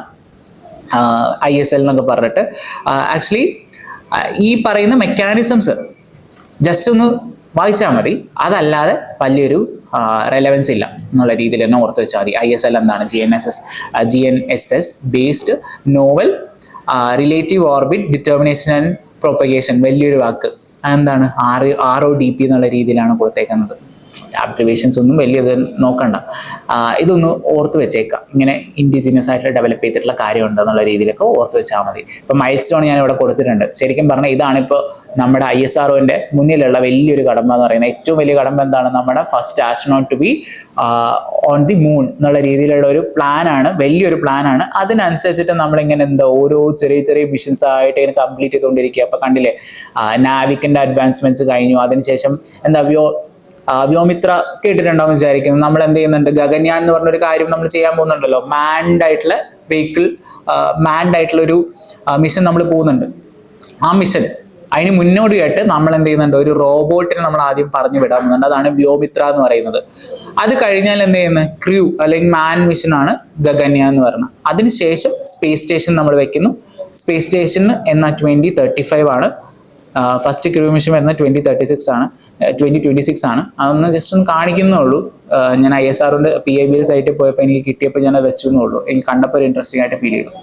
ഓക്കെ, സ്പേഡെക്സ് കഴിഞ്ഞ ഉടനെ തന്നെ നമുക്ക് എന്താ ഇപ്പൊ പറഞ്ഞു വന്ന സ്ഥിതിക്ക് നമുക്ക് എങ്ങോട്ട് പോകണം, നമ്മുടെ ഇന്റർനാഷണൽ ഇന്ത്യയുടെ സ്പേസ് സ്റ്റേഷനിലേക്ക്. അതിന്റെ പേരിട്ടേക്കുന്ന എന്താ, ഭാരതീയ അന്തരീക്ഷ സ്പേസ് സ്റ്റേഷൻ, BAS എന്ന് പറഞ്ഞിട്ട്. BAS-1 എന്നുള്ള രീതിയിലും കൊടുത്തിട്ടുണ്ട്. കാരണം ഫസ്റ്റ് സ്റ്റേജ് ആണ്. നമ്മൾ വലിയൊരു സ്റ്റേജിലേക്ക് പോകുന്നുണ്ടെങ്കിൽ ഫസ്റ്റ് സ്റ്റേജ് 2030 അങ്ങനെ എന്തോ ആണ് പ്ലാൻ ചെയ്തിട്ടുള്ളത്. അപ്പൊ ഇതിന് ഉദ്ദേശിച്ചിരിക്കുന്നത് നമ്മൾ എന്താണെന്ന് മനസ്സിലാക്കി വെച്ചാൽ മതി ആക്ച്വലി. അതല്ലാതെ അതിന് എന്തൊക്കെയുള്ള കോമ്പണൻസ്, മൊഡ്യൂൾസ് എന്താണെന്നുള്ള രീതിയിലൊക്കെ പറഞ്ഞ് പഠിക്കാൻ നിന്ന് കഴിഞ്ഞാൽ നമ്മൾ ഭയങ്കര ടെക്നിക്കലാവും. നമ്മളിപ്പോൾ തൽക്കാലം ISROന്റെ സയന്റിസ്റ്റ് എക്സാമിനും നല്ല എഴുതാൻ പോകുന്നത്. നമ്മൾ എന്ത് ചെയ്യാൻ പോകുന്നത്, UPSC ആണ് ഉദ്ദേശിക്കുന്നത്. UPSC ജനറൽ നോളജ് മതി. ആ ജനറൽ നോളജ് എന്ന് പറയുന്നത് എന്താണ് BAS എന്ന് ഉദ്ദേശിക്കുന്നത്? ആ പേര് തന്നെ ഉണ്ട് അല്ലെ, അന്തരീക്ഷ സ്പേസ് സ്റ്റേഷൻ. ജസ്റ്റ് ഒന്ന് വായിച്ചു നോക്കിയേ, space station that will orbit 400 kilometres above the earth surface. അത് എവിടെയായിരിക്കും? 400 കിലോമീറ്റർ എവിടെയാണെന്നുള്ളതൊന്ന് ജസ്റ്റ് നോക്കി വെക്കണേ. ഏത് ഓർബിറ്റാണെന്ന് നോട്ട് ചെയ്ത് വെക്കുന്നത് നല്ലതായിരിക്കും. ഇനി 2028 നമ്മൾ ഫസ്റ്റ് ഫേസ് ടാർഗറ്റ് ചെയ്തേക്കുന്നത്. എപ്പോഴാണ് തീർക്കാൻ ഉദ്ദേശിക്കുന്നത്? 2035 നമ്മൾ കംപ്ലീറ്റ് ചെയ്യുന്നുള്ള ഒരു രീതിയിൽ ആണ് പ്ലാൻ ചെയ്തിട്ടുള്ളത്. ഇനി മറ്റേ ബാക്കിയുള്ള കേസസ് ബാക്കി എന്തൊക്കെയാണ് അതിനകത്ത് ഉള്ളതെന്നൊക്കെ കൊടുത്തിട്ടുണ്ടല്ലോ. ഹാബിറ്ററ്റ് മൊഡ്യൂള്, ഇതിനകത്ത് എന്തൊക്കെയുള്ളതെന്ന് കൊടുത്തിട്ടുണ്ട്. Docking ports, crew command module എന്നൊക്കെ പറഞ്ഞ് എന്തൊക്കെയോ ഇതിനകത്ത് കുറേ ഇതൊക്കെ കൊടുത്തിട്ടുണ്ട്. ജസ്റ്റ് ഒന്ന് വായിച്ചാൽ മാത്രം മതി, ജസ്റ്റ് മനസ്സിലാക്കി വെച്ചാൽ മതി. അല്ലാതെ ഇതിന്റെ റെലവൻസ് എന്താണെന്ന് വായിച്ചു നോക്കിയത്. Gateway for interplanetary missions, നമ്മുടെ എർത്തുനിന്ന് മറ്റൊരു പ്ലാനറ്റിലേക്ക് പോകാൻ വേണ്ടിയിട്ടൊക്കെ ഒരു ഇഷ്യൂ, അതിനൊക്കെ ഹെൽപ്പ് ചെയ്യും. ഇഷ്യൂ എല്ലാം ഹെൽപ്പ് ചെയ്യും. Microgravity studies, space biology and space medicine research, അതായത് അപ്ലിക്കേഷൻസ് ഇൻ കേസ് BASന്റെ അപ്ലിക്കേഷൻ എന്തൊക്കെയാണ് എന്ന് ചോദിച്ചാൽ പോലും നിങ്ങൾക്ക് എഴുതാൻ പറ്റണം എന്നുള്ള രീതിയിൽ മാത്രമേ ഞാൻ ഇങ്ങനെ കൊടുത്തിട്ടുള്ളൂ കേട്ടോ. അപ്പോൾ അതൊന്ന് മനസ്സിലാക്കി വെക്കാം. ഇനി സ്പേസ് മിഷൻസ്, ഇനി ബാക്കിയുള്ള മിഷൻസ്, ഇത്രയും മിഷൻസ് നമ്മൾ പറഞ്ഞല്ലോ. ഇനി ബാക്കിയുള്ള നമ്മുടെ ഇനി ഡെവലപ്പ് ആയിക്കൊണ്ടിരിക്കുമ്പോൾ ഡെവലപ്പ് ചെയ്ത് കഴിഞ്ഞതോ എന്നുള്ള രീതിയിലുള്ള കുറച്ച് സ്പേസ് മിഷൻസിലേക്ക് നമ്മൾ പോവാണ്. ഫസ്റ്റ് സ്പേസ് മിഷൻ ആണ് നമ്മൾ പറയുന്നത് ചന്ദ്രയാൻ 4. ചന്ദ്രയാൻ 1 പോയി, 2 പോയി, 3 പോയി, അടുത്ത 4ലേക്ക് നമ്മൾ പ്ലാൻ ചെയ്യണം. എന്തായിരിക്കും വ്യത്യാസം, അല്ലെങ്കിൽ എന്തായിരിക്കും നമുക്ക് ഇതിനുള്ള ഗുണം എന്ന് വെച്ച് കഴിഞ്ഞാൽ, നമ്മൾ 3ൽ എന്താ ചെയ്തത്? സൗത്ത് പോളിൽ നമ്മൾ ലാൻഡ് ചെയ്ത് കഴിഞ്ഞു. ഇനി നമുക്ക് എന്താ അവിടെ എന്താണ് എങ്ങനെയാണുള്ളതെന്നൊക്കെ പഠിക്കണ്ടേ? അതാണ് നമ്മുടെ അടുത്ത ഉദ്ദേശം. അത് പഠിച്ച് തിരിച്ചു വരാനുള്ളൊരു ഉദ്ദേശത്തിലാണ് നിൽക്കുന്നത്. അപ്പൊ അതാണ് ചന്ദ്രയാൻ 4ന്റെ മെയിൻ എയിം കേട്ടോ. ചന്ദ്രയാൻ 4, ചന്ദ്രയാൻ എന്നുള്ള പേര് വരുമ്പോൾ തന്നെ നമുക്ക് മനസ്സിലാക്കി വെക്കുക. ഇതില് ജസ്റ്റ് ഒന്ന് നോക്കിക്കഴിഞ്ഞാൽ നമുക്ക് 2 സ്റ്റാക്സ് ആണുള്ളത്. ടെക്നിക്കൽ വശമാണ് ആക്ച്വലി.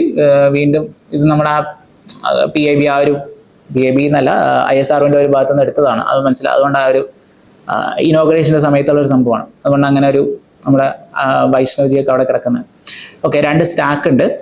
2 സ്റ്റാക്കിൽ പിന്നെ 5 മൊഡ്യൂൾസ് ഉണ്ടെന്നുള്ള രീതിയിലും മനസ്സിലാക്കി വെച്ചാൽ മതി, പഠിക്കണ്ട, ഓർത്ത് വെച്ചാൽ മാത്രം മതി. ഏതിലാണുള്ളത്? LVM-ലാണ് യൂസ് ചെയ്യുന്നത്. LVM എന്തായിരുന്നു ഓർമ്മ ഉണ്ടല്ലോ, നമ്മൾ നേരത്തെ പറഞ്ഞിരുന്നു. അത് വേണമെങ്കിൽ ഒന്ന് നോട്ട് ചെയ്ത് വെക്കുന്നത് നല്ലതാണ്. ഇനി ഇതെന്താ, നമുക്ക് ഫീച്ചേഴ്സ് എന്താണെന്ന് മാത്രം ഒന്ന് അറിഞ്ഞു വെച്ചേക്കുക. എന്നാൽ 2 സെപ്പറേറ്റ് സ്പേസ് ക്രാഫ്റ്റ് എന്ന് നമ്മൾ പറഞ്ഞാൽ 2 ലോഞ്ച് വെഹിക്കിൾസ് ഉണ്ട്. ഡോക്കിംഗ് ഇൻ ഓർബിറ്റ്, ഡോക്കിംഗ് വീണ്ടും കണ്ടോ, ഡോക്ക് ചെയ്യുന്ന നമുക്കുള്ളൊരു ഉപകാരം എന്തുകൊണ്ടാണ് സ്പേസ് ചെയ്തത് എന്നുള്ള രീതിയിലുള്ള വരുന്നതാണ്. Lunar surface, lunar sample collection, containerisation. എന്താ ഉദ്ദേശിക്കുന്നത്? അവിടുന്ന് സാമ്പിൾ കളക്ട് ചെയ്തിട്ട് അത് നമുക്ക് കളക്ട് ചെയ്യാൻ വെറുതെ അവിടെ നിന്ന് എടുത്താൽ പോരല്ലോ, അത് നമുക്ക് ഇങ്ങോട്ട് കൊണ്ടുവരുന്ന ascend of space craft module from Luna surface. അതായത് അവിടെ നമ്മൾ എന്ത് ചെയ്തിരുന്നു? നമ്മുടെ ചന്ദ്രയാൻ 3 അവിടെ ലാൻഡ് ചെയ്തു അല്ലെ. സോഫ്റ്റ് ലോഞ്ച് ആയിരുന്നു, സോഫ്റ്റ് ലാൻഡിങ് ആയിരുന്നു. സോഫ്റ്റ് ലാൻഡിങ് കഴിഞ്ഞ് അവിടെ നിന്ന് ഇനി എന്ത് ചെയ്യണം? അത് അവിടുന്ന് റൈസ് ചെയ്യണം, അസെൻഡ് ചെയ്തിട്ട് ഉള്ള പരിപാടിയാണ് docking and undocking in lunar orbit. അത് എടുത്തിട്ട് പിന്നെ ലൂണർ ഓർബിറ്റിലാണ് ഡോക്കിംഗ് അൺഡോക്കിങ്ങിനുള്ള രീതിയിലും പിന്നെ return and reentry to earth for sample delivery. ഈ പറഞ്ഞ ഇതാണ് ഉദ്ദേശിക്കുന്നത്. ഒന്നുമില്ല, അവിടെ പോയി അവിടുത്തെ സാമ്പിൾ എടുത്ത് തിരിച്ച് എർത്തിലേക്ക് വരിക എന്നുള്ളതാണ് മെയിൻ ആയിട്ടുള്ള ഉദ്ദേശം. അത് പല സ്റ്റെപ്പായിട്ട് പറഞ്ഞു എന്നുള്ളൂ. അപ്പോൾ ഇതിന്റെ ആ ഒരു ഐഡിയ മനസ്സിലാക്കി വെക്കുക. നമ്മൾ നേരത്തെ അവിടെ ലാൻഡ് ചെയ്തു എന്നുണ്ടെങ്കിൽ ഇവിടെ പോയിട്ട് ലാൻഡ് ചെയ്ത് അത് കഴിഞ്ഞ് നമ്മൾ എന്ത് ചെയ്യണം? അവിടുന്ന് സാമ്പിൾ എടുത്ത് തിരിച്ച് എർത്തിലേക്ക് വരണം എന്നുള്ളതാണ് ഇപ്പോഴത്തെ നമ്മുടെ ഉദ്ദേശം. ഓക്കെ, അടുത്ത മിഷൻ എന്ന് പറയുന്നത് എന്തായിരിക്കും? നമുക്ക് എന്തായാലും ചന്ദ്രയാൻ 4 പറഞ്ഞ സ്ഥിതിക്ക് ചന്ദ്രയാൻ 3യും 2 എന്ന് അറിഞ്ഞിരിക്കണമല്ലോ. അതുകൊണ്ട് മാത്രം ഒന്ന് പറയുവാണ്, ചന്ദ്രയാൻ 3 എന്തായിരുന്നു, അതിന്റെ കമ്പാരിസൺ വിത്ത് ചന്ദ്രയാൻ 2ഉം 1ഉം എന്തായിരുന്നു. ചന്ദ്രയാൻ 2 നമുക്ക് ചെറിയ രീതിയിലൊരു ഫെയിലർ ആയി. ചെറിയ രീതിയിലാണ്, നമ്മൾ പലരും വലിയ രീതിയിൽ ഫെയിലർ എന്നൊക്കെ പറയുന്നുണ്ട്, പക്ഷെ അങ്ങനെയല്ല. ആക്ച്വലി നമുക്ക് അവിടെ എത്തിയപ്പോൾ ക്രാഷ് ലാൻഡ് ചെയ്തു എന്നുള്ള, അവിടെ വരെ എത്തിയില്ല. അതെന്നെ വലിയ കാര്യമാണെന്ന രീതിയിൽ ഓർക്കണം. എനിവേ, നമ്മളപ്പോ പറഞ്ഞു വന്നത് 2023 നമ്മൾ എന്ത് ചെയ്തിരുന്നു? നമ്മൾ ചന്ദ്രയാൻ 3 വിട്ടായിരുന്നു. അത് സൗത്ത് പോളിലാണ് പോയത്. അപ്പോൾ ആ സൗത്ത് പോളിൽ ഫസ്റ്റ് ആയിട്ട് പോയത് ഇന്ത്യ ആണെന്നുള്ള രീതിയിൽ ഓർക്കുക. ഇനിയിപ്പോൾ പുറകെ ബാക്കിയുള്ളവരൊക്കെ വരുന്നുണ്ട്. ഇവിടെ നമ്മൾ വലിയൊരു അച്ചീവ്മെന്റ് നടത്തിയിട്ടുണ്ട്. ജസ്റ്റ് ഒന്ന് ഓർത്ത് വെക്കാം ഇതിന്റെ എന്തൊക്കെയായിരുന്നു പേർപ്പസ് എന്നുള്ള രീതിയിൽ. ഡെമോൺസ്ട്രേറ്റ്, നമ്മുടെ അവിടുത്തെ ചന്ദ്രയാൻ 3ന്റെ പേർപ്പസ് എന്ന് നോക്കിക്കഴിഞ്ഞാൽ demonstrate landing capabilities of for lunar polar exploration mission എന്നുള്ള രീതിയിലാണ് കൊടുത്തിട്ടുള്ളത്. ഇനി അതേ സമയത്ത് നമ്മുടെ മറ്റേ ചന്ദ്രയാൻ 2ന്റെയും ഏകദേശം സെയിം തന്നെയായിരുന്നു. സൗത്ത് പോളിൽ ലാൻഡ് ചെയ്യുക എന്നുള്ള രീതിയിലായിരുന്നു നമ്മുടെ അവിടുത്തെ മെയിൻ ആയിട്ടുള്ള ഉദ്ദേശം. അവിടുത്തെ ക്രാഷ് ലാൻഡിംഗ് ആയിരുന്നല്ലോ പ്രശ്നം. ഇവിടെ സോഫ്റ്റ് ലാൻഡ് ചെയ്തിട്ടുണ്ട്. ഓക്കെ, ഇനി നോക്കി വയ്ക്കാം. നമുക്ക് ഇനി അടുത്തയിലേക്ക് പോവാം. അടുത്തത് പറഞ്ഞ സ്ഥിതിക്ക് എങ്ങോട്ട് പോകണം? നമ്മുടെ ഈ മാൻഡ് മിഷൻ എന്നുള്ള രീതിയിലേക്ക് പോകുന്ന സമയത്ത് നോക്കണമല്ലോ അതെന്താണെന്നുള്ളത്. അതായത് നമ്മുടെ ഇന്ത്യൻസ് എവിടെ പോകണം? നമുക്ക് സ്പേസിലേക്ക് പോകണം. അതാണ് ഉദ്ദേശിക്കുന്നത്. ഗഗൻയാൻ എന്നുള്ള രീതിയിലുള്ള പേരിൽ വന്നേക്കുന്നത്. ഇതില് 4 പേര് എടുത്തിരുന്നു എന്നുള്ള രീതിയിലൊക്കെ ഒന്ന് ഓർത്ത് വെക്കുക. അവർ പേരൊന്നും ആവശ്യമില്ല, നമ്മൾ ആ ഒരു എത്ര പേരുണ്ടായിരുന്നു എന്നുള്ള രീതിയിൽ മാത്രം ഓർത്ത് വെച്ചാൽ മതി. വേറെ കാര്യങ്ങളൊന്നും കാര്യമായിട്ട് നോക്കണ്ട. ഏത് വെഹിക്കിളാണ് യൂസ് ചെയ്യുന്നത്, LVM അല്ലെങ്കിൽ GSLV Mark 3 എന്നുള്ള രീതിയിലാണ് നോക്കേണ്ടത്. അത് മാത്രം ഹ്യൂമൻ റിലേറ്റഡ് LVM 3 ആണ് ഇവിടെ യൂസ് ചെയ്യുന്ന വെഹിക്കിൾ. ഓക്കെ, പിന്നെ വേറെ കാര്യങ്ങൾ SDSC എന്നാണ് വരുന്നത് എന്നുള്ള രീതിയിലൊക്കെ എല്ലാവർക്കും അറിയാലോ. പിന്നെ ഇവിടെ വന്നേക്കുന്ന കൊളാബറേഷൻസ് ആരാണ് കൂടുതലുള്ളത്? ഫ്രഞ്ച് സ്പേസ് ഏജൻസി, അതായത് CNES എന്ന് പറയുന്നത് നമുക്കിവിടെ ഹെൽപ്പ് ചെയ്യുന്നുണ്ട്. ഓക്കെ, ഒന്ന് ജസ്റ്റ് ഒന്ന് അറിഞ്ഞു വെച്ചാൽ മതി എത്ര പേര് വരുന്നുണ്ടെന്നുള്ള രീതിയിൽ ഒന്ന് ഓർത്ത് വയ്ക്കുക. മിഷൻ അടുത്ത വർഷം എങ്ങാനും ആയിരിക്കും മാക്സിമം നമ്മൾ സ്റ്റാർട്ട് ചെയ്യുക. അപ്പൊ അതിനുള്ളിൽ നമുക്ക് എന്ത് വേണം, ഇതിനൊരു ഐഡിയ, അതായത് അവിടുന്ന് ഒരു ക്വസ്റ്റ്യൻ ഇങ്ങനെ വരാം, ബേസിക് ആയിട്ട് ഒരു ക്വസ്റ്റ്യൻ വരാം. കാരണം ഇതുവരെ പോയിട്ടില്ലല്ലോ. അപ്പൊ അതുകൊണ്ട് പോവാത്തതുകൊണ്ട് നമുക്ക് അവിടുന്ന് കാര്യമായിട്ടുള്ള ക്വസ്റ്റ്യൻസ് ഒന്നും പ്രതീക്ഷിക്കേണ്ട. എന്താണെന്നുള്ള രീതിയിൽ ചോദിക്കാം, അതിലുള്ള ബേസിക് ആയിട്ടുള്ള ക്വസ്റ്റ്യൻ ചോദിക്കാം. ഇത് തന്നെ പൊതുവെ ചോദിക്കാനും ചാൻസ് ഉള്ളൂ. ഓക്കെ, ഇനി ലൂപെക്സ് മിഷൻ. ലൂപെക്സ് എന്ന് പറയുന്ന ആ പേരിലുണ്ട് കേട്ടോ, ഈ ലൂണാറിന്റെ ഒരു മിഷനാണ്. ലൂപെക്സ് എന്ന് പറയുന്നത് ISROന്റെയും ജാക്സാന്റെയും ജപ്പാന്റെ ഇവരുടെ കൊളാബാണ്. ആക്ച്വലി ഇങ്ങനെയുള്ള കാര്യങ്ങളാണ് നമ്മൾ വളരെ നോക്കേണ്ടത്. ഒരു മിഷൻ വന്നാൽ ആ മിഷൻ ആരുടെയാണ്, അതായത് കുറെ സ്പേസ് ഏജൻസി ഉണ്ടല്ലോ, ആ സ്പേസ് ഏജൻസി ഏതാണെന്നുള്ള രീതിയിൽ അത് നല്ലോണം അറിഞ്ഞു വെക്കുന്നത് നല്ലതാണ്. ഓക്കെ, അത് ഏതാണെന്നുള്ള രീതിയിൽ തന്നെ അറിഞ്ഞു വെക്കുക, ആരുടെയാണ് ഈ പറയുന്ന മിഷൻ. ഇപ്പൊ ഞാൻ പറഞ്ഞുകൊണ്ടിരിക്കുന്ന കുറെ ISROന്റെ ആണ്, കുറച്ച് ഇപ്പൊ നമ്മൾ മാറുമ്പോൾ മാത്രം പറയാം. ഇപ്പൊ ലൂപെക്സിൽ ISROന്റെ കൂടെ തന്നെ ആരും കൂടെ ഉണ്ട്, ആ X വരുന്നുണ്ട്, അത് ഓർത്ത് വെച്ചാൽ മതി, ജാക്സയുടെ. ഇതിന്റെ ഉദ്ദേശം നമ്മുടെ ചന്ദ്രയാൻ 4ന്റെ ആയിട്ട് കുറച്ചൊന്ന് മെർജ് ചെയ്ത് വരുന്നുണ്ട്. എന്താ ഉദ്ദേശം എന്ന് വെച്ച് കഴിഞ്ഞാൽ മൂൺസിന്റെ സൗത്ത് പോളാർ, ഓക്കെ, മൂണിന്റെ സൗത്ത് പോളാറിൽ പോയിട്ട് അവിടെ വാട്ടറിന്റെ പ്രസൻസ് ആണ് നമ്മൾ ടെസ്റ്റ് ചെയ്യാൻ പോകുന്നത്. ഓക്കെ, അത് അധികം എന്തായിരിക്കും നമ്മൾ പറഞ്ഞിട്ടുണ്ടായിരുന്നല്ലോ, മൂണിന്റെ സൗത്ത് പോളാർ എന്ന് പറയുന്നത് ഭയങ്കര റഫ് സർഫസ് ആണല്ലോ, അവിടെ ലാൻഡ് ചെയ്യാൻ ബുദ്ധിമുട്ടാണ്. അത് മറ്റൊരു കാര്യം പറഞ്ഞത് അവിടെ ഭയങ്കര കോൾഡ് ആണ് ആ റീജിയൻ. ആ കോൾഡ് ആയതുകൊണ്ട് തന്നെ അവിടെ ഐസ് ആയിട്ട് കിട്ടാനായിരിക്കും ചാൻസ് എന്നുള്ള രീതിയിലാണ് പ്രഡിക്ഷൻസ്. അപ്പൊ അത് കിട്ടുമോ എന്നുള്ളൊരു ചെറിയൊരു ഇതുണ്ട്, പക്ഷെ നമ്മൾ അതിന്റെ ഒരു വേണ്ടിയിട്ട് അങ്ങ് ഇറങ്ങുകയാണ്. ഓക്കെ, അതാണ് ഇവിടെ ഉദ്ദേശിക്കുന്നത്. മൂണിന്റെ സൗത്ത് പോളിൽ ഉള്ള വാട്ടറിന്റെ പ്രസൻസ് അനലൈസ് ചെയ്യാൻ വേണ്ടിയിട്ടാണ് ലൂപെക്സ് മിഷൻ പോകുന്നത്. ലൂപെക്സ് ആണ്. ആ ലൂപെക്സ് മിഷനിൽ 2 പേരാണുള്ളത്. ആരൊക്കെയാണ്? ISROയും അതുപോലെ മറ്റൊന്ന് ജപ്പാന്റെ ജപ്പാന്റെ സ്പേസ് ഏജൻസി. ഓക്കെ, ഇനി അടുത്തത് എന്താണ്? Of course Aditya L1. എന്തുകൊണ്ട് ആദിത്യ L1 വന്നു? ഓൾറെഡി വിട്ട സാധനമാണ്. പിന്നെ എന്തുകൊണ്ട് അതിന്റെ റെലവൻസ് വന്നു എന്ന് വെച്ച് കഴിഞ്ഞാൽ ആദിത്യ L1 റീസെന്റ് എന്ത് ചെയ്തിട്ടുണ്ട്? ആ ന്യൂസ് ആണ് ഞാൻ ഇട്ടേക്കുന്നത്. First, Aditya L1 mission has captured the first ever image of solar flare. Kernel എന്നുള്ള പേരിട്ടുണ്ട്. So kernel is associated with what എന്നുള്ള രീതി ചോദിക്കുകയാണെങ്കിൽ എന്താണ് അത്? സോളാർ ഫ്ലെയർ ആണ് കേട്ടോ. ഇൻ ദ ലോവർ, ഓക്കെ, അതും നമുക്ക് വലിയ കാര്യമില്ല. നമ്മൾ എന്ത് വെച്ചിട്ടാണ്, അതിലുള്ള ഒരു പേലോഡാണ് എന്താണ് സ്യൂട്ട് എന്ന് പറയുന്നത്. ഓക്കെ, ആ സ്യൂട്ട് എന്ന് പറയുന്ന ഒരു പേലോഡ് വെച്ചിട്ടാണിത് എന്ത് ചെയ്തിട്ടുള്ളത്, ക്യാപ്ചർ ചെയ്തിട്ടുള്ളത്. ഓക്കെ, ഏതാണ്? സോളാർ ഫ്ലെയറിന്റെ പേര് നോക്കുക, എന്താണ് അതിന്റെ ഉദ്ദേശം എന്നുള്ള രീതിയിൽ. പക്ഷെ ഇവിടുന്ന് ക്വസ്റ്റ്യൻ ചിലപ്പോൾ ഇതായിരിക്കും, ബേസിക് ആയിട്ടുള്ള സ്റ്റാറ്റിക് പാർട്ടായിരിക്കും ചോദിക്കുക. അതായത് ആദിത്യ L1ന്റെ ബേസിക് ആയിട്ടുള്ള കാര്യങ്ങൾ എന്താണ്. ആദിത്യ L1 എന്ന് പറഞ്ഞാൽ സൺ മിഷൻ ആണ്, സണ്ണിലേക്ക് വിട്ടിരിക്കുന്ന ഈ ISROന്റെ സൺ മിഷൻ ആണ്. സൺ മിഷൻ ഉദ്ദേശിക്കുന്ന എവിടെയാണ്? ആ L1 ഉദ്ദേശിക്കുന്നത് അറിയാലോ, നിങ്ങൾക്ക് എല്ലാവർക്കും അറിയാമെന്ന് വിചാരിക്കുന്നു. ആ ലഗ്രാഞ്ചിയ പോയിന്റ്, ലഗ്രാഞ്ചിയ പോയിന്റിൽ എന്തായിരിക്കും? ഒരു ഇക്വിലിബ്രിയം വെച്ചേക്കാം. സ്പേസിൽ എവിടെ പോയാലും അവിടെ ഇങ്ങനെ കറങ്ങാനുള്ള ചാൻസ് ഉണ്ട്, അല്ലെങ്കിൽ ഇങ്ങനെ കറങ്ങി പോകാനുള്ള ചാൻസ് ഉണ്ട്. പക്ഷെ എവിടെ എന്തെയും ആ ഗ്രാവിറ്റി, ആ സെൻട്രിപെറ്റൽ ഫോഴ്സ് രണ്ടും കൂടെ ബാലൻസ് ആയി പോകും. അവിടെ സൺ ഉണ്ടെങ്കിൽ ഇവിടെ എർത്ത് ഉണ്ടെങ്കിൽ അതുമായിട്ട് ബാലൻസ് ചെയ്ത് പോകുന്ന 5 പോയിന്റ്സ് ഉണ്ട്. L1, L2, L3, L4, L5 എന്ന് പറയുന്ന 5 ലഗ്രാഞ്ചിയ പോയിന്റ്സ് ഉണ്ട്. ഈ 5 ലഗ്രാഞ്ചിയ പോയിന്റ്സിലെ ഫസ്റ്റ് L1 എന്ന് പറയുന്ന പോയിന്റിലാണ് വെച്ചേക്കുന്നത്. ഈ L1, L2, L3 എന്ന് പറയുന്ന 3 ലഗ്രാഞ്ചിയ പോയിന്റ്സും അൺസ്റ്റേബിൾ ആണ്. L4, L5 എന്ന് പറയുന്നത് സ്റ്റേബിൾ ആയിട്ടുള്ള ഒരു ലഗ്രാഞ്ചിയ പോയിന്റ് ആണ്. അത് നമുക്ക് L4, L5 നമ്മൾ ഒന്ന് ജസ്റ്റ് ഒന്ന് പറയാനുണ്ട്, ഒരാളും കൂടെ വരാനുണ്ട്, ഒന്ന് നോട്ട് ചെയ്ത് വെച്ചേക്കാം. ഓക്കെ, ഈ പറഞ്ഞ 3 ആൾക്കാരിൽ L1ലാണ് ഉള്ളത്. അതിന്റെ ലൊക്കേഷൻ, ആ ചിത്രമൊക്കെ നിങ്ങൾ മുന്നേ പഠിച്ചിട്ടുണ്ടോ എന്നുള്ള വിശ്വാസത്തിലാണ് ഞാൻ ഒന്ന് ആഡ് ചെയ്യാതിരിക്കുന്നത്. അതൊന്ന് മനസ്സിലാക്കി വെച്ചേക്കാം എവിടെയാണെന്നുള്ള രീതിയിൽ. അല്ലാതെ അവിടുന്ന് അങ്ങനത്തെ ക്വസ്റ്റ്യൻ വരില്ല. എന്താണ് ലഗ്രാഞ്ചിയ പോയിന്റ്, ഏതാണ് സ്റ്റേബിൾ എന്ന് അറിഞ്ഞു വെച്ചേക്കാം. ഓക്കെ, ഇനി ഇവിടുന്ന് ഇതിന്റെ മെയിൻ ഒബ്ജക്റ്റീവ്സ് എന്തൊക്കെയായിരുന്നു? Understand coronal heating. അറിയാലോ, കൊറോണ നമ്മുടെ സണ്ണിന്റെ സ്ട്രക്ചർ ഒരു പിക്ചറൊക്കെ കിട്ടും, ചുമ്മാ ഒന്ന് നോക്കിയേക്കാം, അതിന്റെ കൊറോണ എവിടെയാണെന്നൊക്കെ രീതിയിൽ ഒന്ന് നോക്കി വെച്ചേക്കാം. അതിന്റെ കൊറോണൽ ഹീറ്റിങ്ങും സോളാർ വിൻഡ് ആക്സലറേഷനും പഠിക്കാൻ നമുക്ക് അറിയുന്നതല്ലേ. സണ്ണിന്റെ എല്ലാ കാര്യങ്ങളും അറിയണം എന്നുള്ള രീതിയിൽ ആഗ്രഹത്തിലായിട്ടാണ് പോയത്. അപ്പൊ അതിലുള്ള പല പേരുകളും അവിടെ വരും എന്നുള്ള രീതിയിൽ ഓർത്താൽ മതി. ഇനി കൊറോണൽ മാസ് ഇജക്ഷൻ അത് അവിടെ നടക്കുന്നുണ്ടല്ലോ, മറ്റേ ഒരു ഫ്ലെയർ ഒക്കെ സ്റ്റാർട്ട് ചെയ്യുന്ന സമയത്തുള്ള ഫ്ലെയർ നടക്കുന്ന സമയത്ത്, ഫ്ലെയർ വരുന്ന സമയത്ത്, സോളാർ സ്റ്റോം ഒക്കെ വരുന്ന സമയത്ത് ഉണ്ടാവുന്നതാണ് ഈ പറഞ്ഞ കൊറോണൽ മാസ് എജെക്ഷൻ എന്ന് പറയുന്നത്. ഭയങ്കര വലിയ അത്യാവശ്യം ഇമ്പോർട്ടന്റ് അല്ലെങ്കിൽ ഭയങ്കര എന്താ പറയുക, ന്യൂസിലൊക്കെ ഭയങ്കരമായിട്ട് നിന്നുകൊണ്ടിരുന്ന ഒരു സാധനമായിരുന്നു ഈ CME എന്ന് പറയുന്നത്. അപ്പോൾ അത് അറിയാം എന്ന് വിശ്വാസത്തിൽ അത് ഞാൻ എക്സ്പ്ലെയിൻ ചെയ്തിട്ടില്ല കേട്ടോ. പിന്നെ solar wind distribution and temperature anisotropy. Anisotropy എന്ന് പറഞ്ഞാൽ എന്താ? Distribution of properties varies with the length, അല്ലെങ്കിൽ ഏത് സൈഡിൽ നോക്കിക്കഴിഞ്ഞാൽ പ്രോപ്പർട്ടി വ്യത്യാസം വരും എന്നുള്ളതാണ് അനൈസോട്രോപ്പിയുടെ മീനിങ് കേട്ടോ. നമ്മൾ പഠിച്ചിട്ടുണ്ടാവും വിചാരിക്കുന്നു. ടെമ്പറേച്ചർ അനൈസോട്രോപ്പി എന്ന് പറയുന്നത് temperature distribution within the sun എന്ന് പറയുന്നത് യൂണിഫോം അല്ല, പല സ്ഥലത്തും പല വ്യത്യാസങ്ങളും കാണും. അതൊക്കെ എന്താ, മറ്റേ ഒരു ഹോൾ എന്നൊക്കെ പറഞ്ഞിട്ടുള്ള ഒരു സംഭവമുണ്ട് സണ്ണിനകത്ത്. അത് നമ്മൾ അടുത്തൊരു ടോപ്പിക്കായിട്ട് വരുന്നുണ്ട്. എനിവേ നമ്മൾ ഡീൽ ചെയ്യുന്നുണ്ട്, അപ്പൊ മനസ്സിലാക്കാം. അപ്പോൾ സണ്ണിന്റെ എല്ലാ സ്ഥലത്തും എല്ലാം ഒരേ ടെമ്പറേച്ചർ അല്ല, പല സ്ഥലത്ത് പല ടെമ്പറേച്ചറാണ്. അപ്പൊ അതൊന്നും അണ്ടർസ്റ്റാൻഡ് ചെയ്യാൻ വേണ്ടിയിട്ടാണ് ടെമ്പറേച്ചർ അനൈസോട്രോപ്പി എന്ന് ഉദ്ദേശിക്കുന്നത്. ഇനി സോളാർ വിൻഡ് ഡിസ്ട്രിബ്യൂഷൻ. ഈ വിൻഡ് ഉണ്ടല്ലോ, നമ്മുടെ സോളാർ ഇത് സണ്ണിങ്ങനെ കത്തിക്കൊണ്ട് ഇങ്ങനെ ഇതാവുന്ന സമയത്ത് അവിടെ നിന്നുണ്ടാവുന്ന വിൻഡ് എന്ന് പറയുന്നത് പല രീതിയിൽ പോകുന്നുണ്ട്. അപ്പോൾ എങ്ങോട്ട് പോകുന്നു, ഏത് രീതിയിൽ പോകുന്നു എന്നുള്ള രീതിയിലും കൂടെ മനസ്സിലാക്കി വെക്കാൻ വേണ്ടിയിട്ടാണ് ഇത് വെച്ചേക്കുന്നത്. പിന്നെന്താ, ഇനി 7 പേലോഡ്സ് ഉള്ളത്. 4 payloads directly view the sun. ഇതിലുള്ള 7 എണ്ണത്തിൽ 4 ഡയറക്റ്റ് ആയിട്ട് സണ്ണിലേക്ക് വ്യൂ ചെയ്യാനും മറ്റ് 3 എന്താ ചെയ്തിരിക്കുന്നത്, അവിടെ ആ പാർട്ടിക്കിൾസിന്റെ ഫീൽഡും കാര്യങ്ങളൊക്കെ മനസ്സിലാക്കാൻ വേണ്ടിയിട്ടാണ് വെച്ചേക്കുന്നത് L1 പോയിന്റിൽ. എനിവേ ഓക്കെ, ഇത്ര മനസ്സിലാക്കിയാൽ മതി. ഇതാണ് ആദ്യത്തെ L1ന്റെ കേസ് നമ്മൾ മനസ്സിലാക്കേണ്ടത്. ഇനി അടുത്തത് നിസാർ എന്ന് പറയുന്നതാണ്. നിസാറിൽ ആരൊക്കെയാണ് കൊളാബ് എന്നൊന്ന് ഓർത്ത് വെച്ചേക്കുക. ആരൊക്കെയാണ്? നിസാർ എന്നുള്ള പേരുണ്ട് വെച്ച് സ്റ്റാർട്ട് ചെയ്യുമ്പോൾ നാസയും ISROയും കൂടെ ഉള്ള ഒരു കൊളാബാണ് വരുന്നത് കേട്ടോ. നിസാറിൽ ഫുൾ ഫോം എന്ന് പറയുന്നത് NASA ISRO synthetic aperture radar എന്ന് പറയുന്നതാണ് നിസാർ. ഓക്കെ, ഇതില് നാസ സ്റ്റഡി ചെയ്യുന്ന എന്തൊക്കെയാണെന്ന് നോക്കിയൊക്കെ. Earth dynamic surface and interior. Okay, ഇതാണ് നാസയുടെ ഫസ്റ്റ് ഒബ്ജക്റ്റീവ്. രണ്ടാമത്തെ എർത്ത് കോൾഡ് റീജിയൻ, എർത്തിന്റെ കോൾഡ് റീജിയൻ എന്താണെന്നും പിന്നെ ടെറസ്ട്രിയൽ എക്കോസിസ്റ്റംസും കാണുന്നില്ലെങ്കിൽ വായിച്ചിരുന്നുള്ളൂ.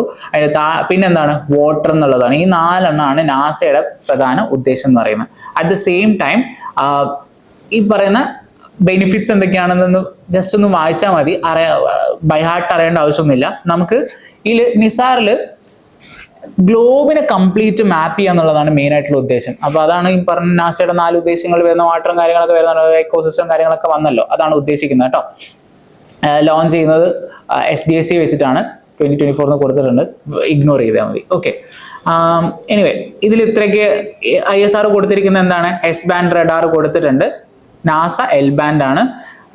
ഒരു സ്റ്റേറ്റ്മെന്റ്, എക്സ്ട്രീം കേസിലുള്ള സ്റ്റേറ്റ്മെന്റ് ഞാൻ പറയാണ്. നിസാർ എന്ന് പറയുന്നതിനകത്തേക്ക് നാസ L-ബാൻഡ് കൊടുത്തിട്ടുണ്ട്, ISRO S-ബാൻഡ് കൊടുത്തിട്ടുണ്ട് എന്നുള്ള ഒരു സ്റ്റേറ്റ്മെന്റ് വരികയാണ്. ആ സ്റ്റേറ്റ്മെന്റ് ചോദിക്കുന്ന സമയത്ത് തെറ്റിക്കുക എന്നുള്ള രീതിയിൽ എങ്ങനെയായിരിക്കും എന്ന് വെച്ചാൽ, നാസ എന്ന് പറയുന്നത് S-ബാൻഡിലും നമ്മുടെ ISRO എന്ന് പറയുന്നത് L-ബാൻഡും കൊടുത്തു എന്നുള്ള രീതിയിലും തെറ്റിച്ചിടാവുന്നതേ ഉള്ളൂ. അത്രേ ഉള്ളൂ. അത് എക്സ്ട്രീം കേസാണ് കേട്ടോ ഈ ഒരു ചോദ്യം വരുന്നത്. എനിവേ നമുക്ക് ഇവിടെ മെയിൻ ആയിട്ടാണ് GSLV ലോഞ്ച് സിസ്റ്റം കൊടുത്തിട്ടുണ്ട്. GSLVക്ക് അത്രയും പേര് വന്നിട്ടുണ്ട്, അതുകൊണ്ടാണ്. പിന്നെ ഇത്രയും കാര്യം, ഈ സ്പേസ് ക്രാഫ്റ്റും ഇത്രയും കാര്യങ്ങളാണ് ISRO കൊടുത്തിട്ടുള്ളത്. ISRO എന്തൊക്കെ കൊടുത്തിട്ടുണ്ട്, നാസ എന്തൊക്കെ എടുക്കുന്നു, നാസയുടെ ഉദ്ദേശം എന്തൊക്കെയാണ് എന്നുള്ള രീതിയിൽ മാത്രം ഓർത്ത് വെച്ചാൽ മതി. അതല്ലാതെ ആ റെലവൻസ് അത്രയേ ഉള്ളൂ. അല്ലാതെ ഇത് ആരും തമ്മിലുള്ള കൊളാബ്. അപ്പൊ ഓൾറെഡി ഇത് പറയുന്ന സമയത്ത് തന്നെ നമ്മൾ ആരുടെ കൊളാബാന്ന് മനസ്സിലാവുമല്ലോ, ISROന്റെ നാസയുടെ. ഓക്കെ, പേരിൽ തന്നെ ഉണ്ട്. ഇനി അടുത്തതാണ് വ്യോമ, അല്ലെങ്കിൽ നമ്മൾ പറയുന്നത് VEO ആണ് കേട്ടോ. നമ്മുടെ ശുക്രയാൻ എന്ന് പറയുന്നത്, ശുക്രൻ, അതപ്പോൾ വീനസിലേക്കാണ് പോകുന്നത്. വീനസ് ഓർബിറ്റ് മിഷൻ എന്ന് പറയുന്നത് ISROന്റെ first mission to the Venus ആണ്. പ്ലാൻഡ് ആണ്, ആക്ച്വലി തുടങ്ങുന്നേ ഉള്ളൂ.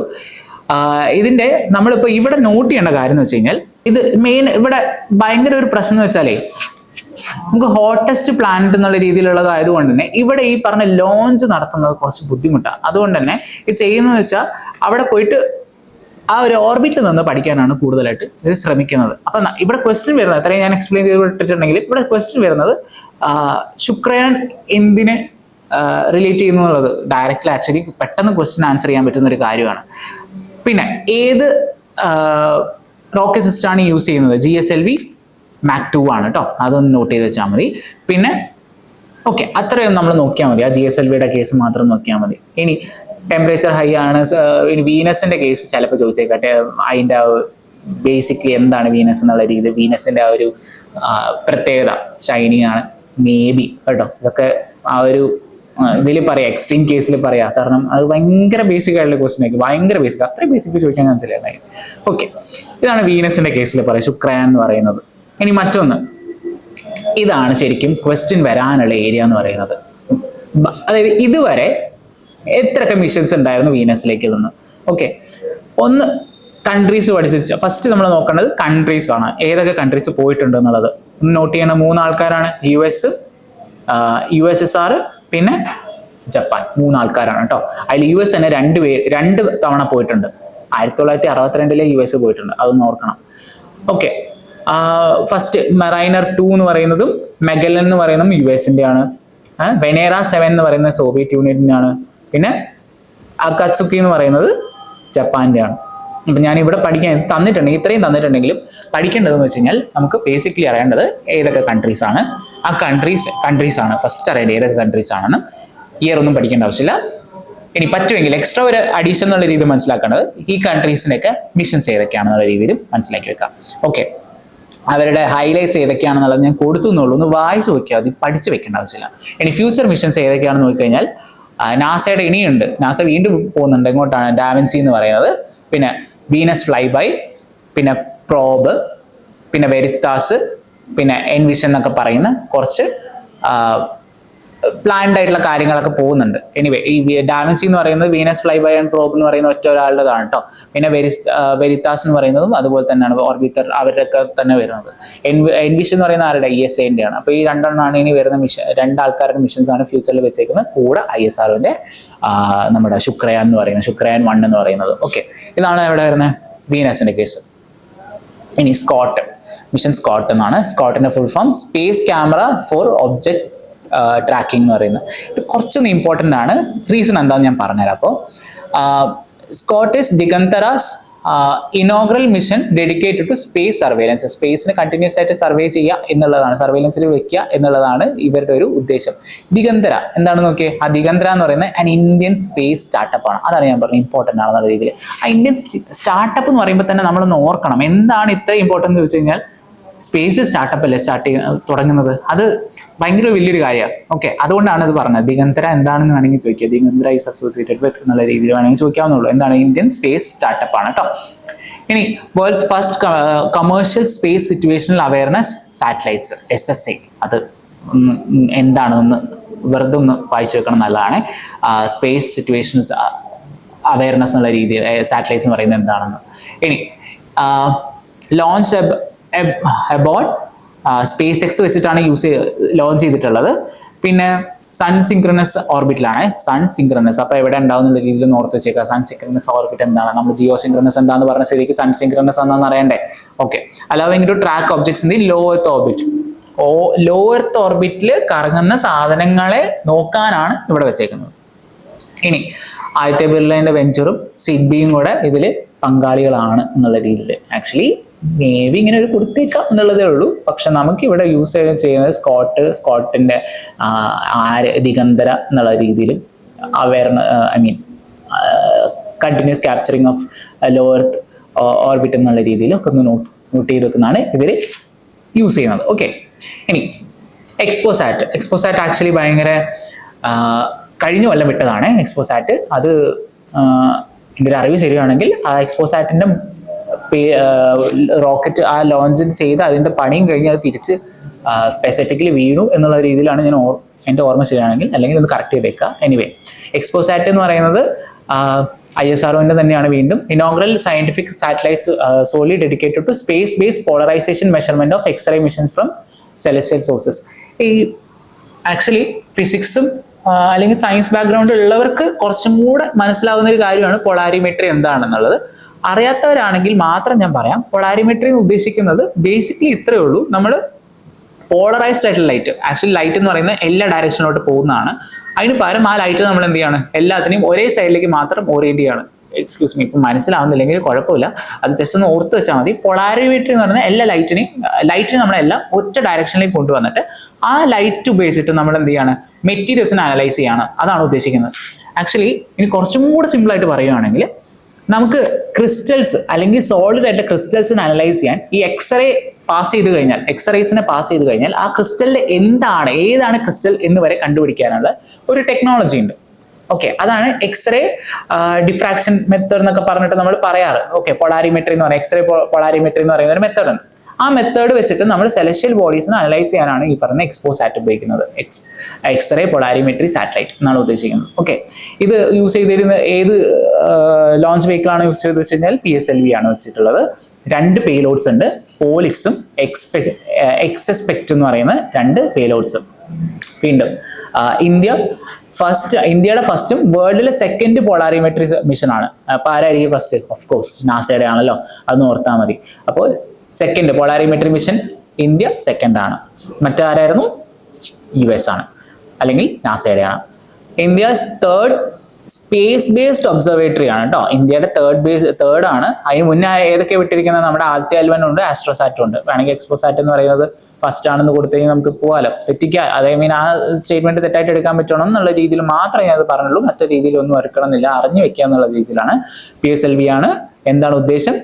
സെലസ്ഷ്യൽ ബോഡിയിലെ എക്സ്റേ ഡിഫ്രാക്ഷൻ വെച്ചിട്ട് അല്ലെങ്കിൽ എക്സ്റേ മെഷർമെന്റ് വെച്ചിട്ട് നമ്മൾ എന്ത് ചെയ്യുന്നു? എന്താ ബോഡീനെ പഠിക്കാൻ പോവാണ്. അതിനുശേഷം എത്രാമത്തെയാണ്? വേൾഡിൽ തന്നെ സെക്കൻഡ് 1 ആണ്. പിന്നെ അതിനകത്തുള്ള പേലോഡ്സ് 2 ആണുള്ളത്. പിന്നെ അതല്ലാതെ ഇന്ത്യയുടെ തന്നെ 3ാമത്തെ സ്പേസ് മിഷൻ ആണെന്നുള്ള ഓർത്തേക്കുക. സ്പേസ് ബേസ്ഡ് ഒബ്സർവേറ്ററി മിഷൻ ആണെന്നുള്ള രീതിയിൽ ഓർത്ത് വെച്ചേക്കുക. സ്പേസ് മിഷൻ അല്ല, സ്പേസ് ബേസ്ഡ് ഒബ്സർവേറ്ററി മിഷൻ ആണെന്നുള്ള രീതിയിലാണ് നമുക്ക് നോക്കേണ്ടത്. ഓക്കെ, ഇതിനൊരു പ്രത്യേകത എന്ന് വെച്ച് കഴിഞ്ഞാൽ ആക്ച്വലി എക്സ്പോസാറ്റിൽ ഇതിലുള്ള പോയം മൊഡ്യൂളിലെ ഒരു ചെറിയൊരു പോർഷൻ നമ്മൾ ഈ ട്രിവാൻഡ്രത്തുള്ള ഒരു LBS എഞ്ചിനീയറിംഗ് കോളേജിലുള്ള പിള്ളേരൊക്കെ അവരുടെ ഒരു VSAT എന്നുണ്ട്, വിമൻസ് ഓൺലി സാറ്റലൈറ്റ് എന്നുള്ള രീതിയിൽ സാറ്റലൈറ്റ് ഒക്കെ ഇതിൽ ആ മൊഡ്യൂളിലൊക്കെ ഫിറ്റ് ചെയ്തിട്ടൊക്കെ കൊടുത്തിട്ടുണ്ടായിരുന്നു. ആക്ച്വലി അത് ന്യൂസ് ആയിട്ടുണ്ടായിരുന്നു, പക്ഷെ നമുക്ക് UPSC പോയിന്റിൽ നമുക്ക് വലിയൊരു വരുന്നില്ല റെലവൻസ്. പക്ഷെ ഒരു അച്ചീവ്മെന്റ് ആണ്. വിമൻസ് ഓൺലി ആയിട്ട് നിർമ്മിച്ച ഒരു സാറ്റലൈറ്റ് ആയിരുന്നു. ജനുവരി 1 ഇത് വിക്ഷേപിച്ചാണ് 2024 ലാസ്റ്റ് ഇയറിൽ. അപ്പോൾ അതൊരു വലിയൊരു കാര്യം തന്നെയായിരുന്നു. പക്ഷെ നമുക്ക് വലിയൊരു റെലവൻസ് ആയിട്ട് വന്നിട്ടില്ല UPSCയിൽ. ഓക്കെ, ഇനി മറ്റൊന്നാണ് മേസ് ടെലിസ്കോപ്പ്. കുറച്ച് ടെലിസ്കോപ്പുകളെ പറ്റി പറയാം. മേസ് ടെലിസ്കോപ്പ് ഇത് എവിടെയാണ്? ഹാൻലി, ലഡാക്കിലാണ് വെച്ചേക്കുന്നത്. ലഡാക്കിലെ ഹാൻലി എന്ന് പറയുന്ന സ്ഥലത്താണ് മേസ് ടെലിസ്കോപ്പ് വെച്ചേക്കുന്നത്. മേസിന്റെ ഫുൾ ഫോം ആണ് കൊടുത്തേക്കുന്നത്, മേജർ അറ്റ്മോസ്ഫിയറിക് ചെറൻകോവ് എക്സ്പെരിമെന്റ്. ഓക്കെ, ഇതെന്താ പ്രത്യേകത ഉദ്ദേശിക്കുന്നത്? ഇതാണ് കേട്ടോ, ഈ ലാർജസ്റ്റ് ആണെന്നുള്ളത് ഇതും, പിന്നെ ലാർജസ്റ്റും ഹയസ്റ്റും 2 കാര്യങ്ങളാണത്. ഈ 2 കാര്യങ്ങളാണ് ഓർത്ത് വെക്കേണ്ടത്. ഏഷ്യാസ് ലാർജസ്റ്റും വേൾഡ്സിലെ ഹയസ്റ്റ് ഒബ്സർവേറ്ററി ആണ് ഈ പറയുന്ന മേസ് ടെലിസ്കോപ്പ്. ഇത് ആരൊക്കെയാണ് ഉണ്ടാക്കിയിരിക്കുന്നത്? ബാർക്ക്, ബാബ അറ്റോമിക് റിസർച്ച് സെന്ററും അതുപോലെ electronics corporation of India ECIL എന്ന് പറയുന്ന 2 പേരുമാണ് ചേർന്നിട്ടാണ് കൊളാബിന്റെ ബേസിലാണ് ഈ പറഞ്ഞ ഒബ്സർവേറ്ററി യൂസ് ചെയ്തേക്കുന്നത്, ഇൻസ്റ്റാൾ ചെയ്തേക്കുന്നത്.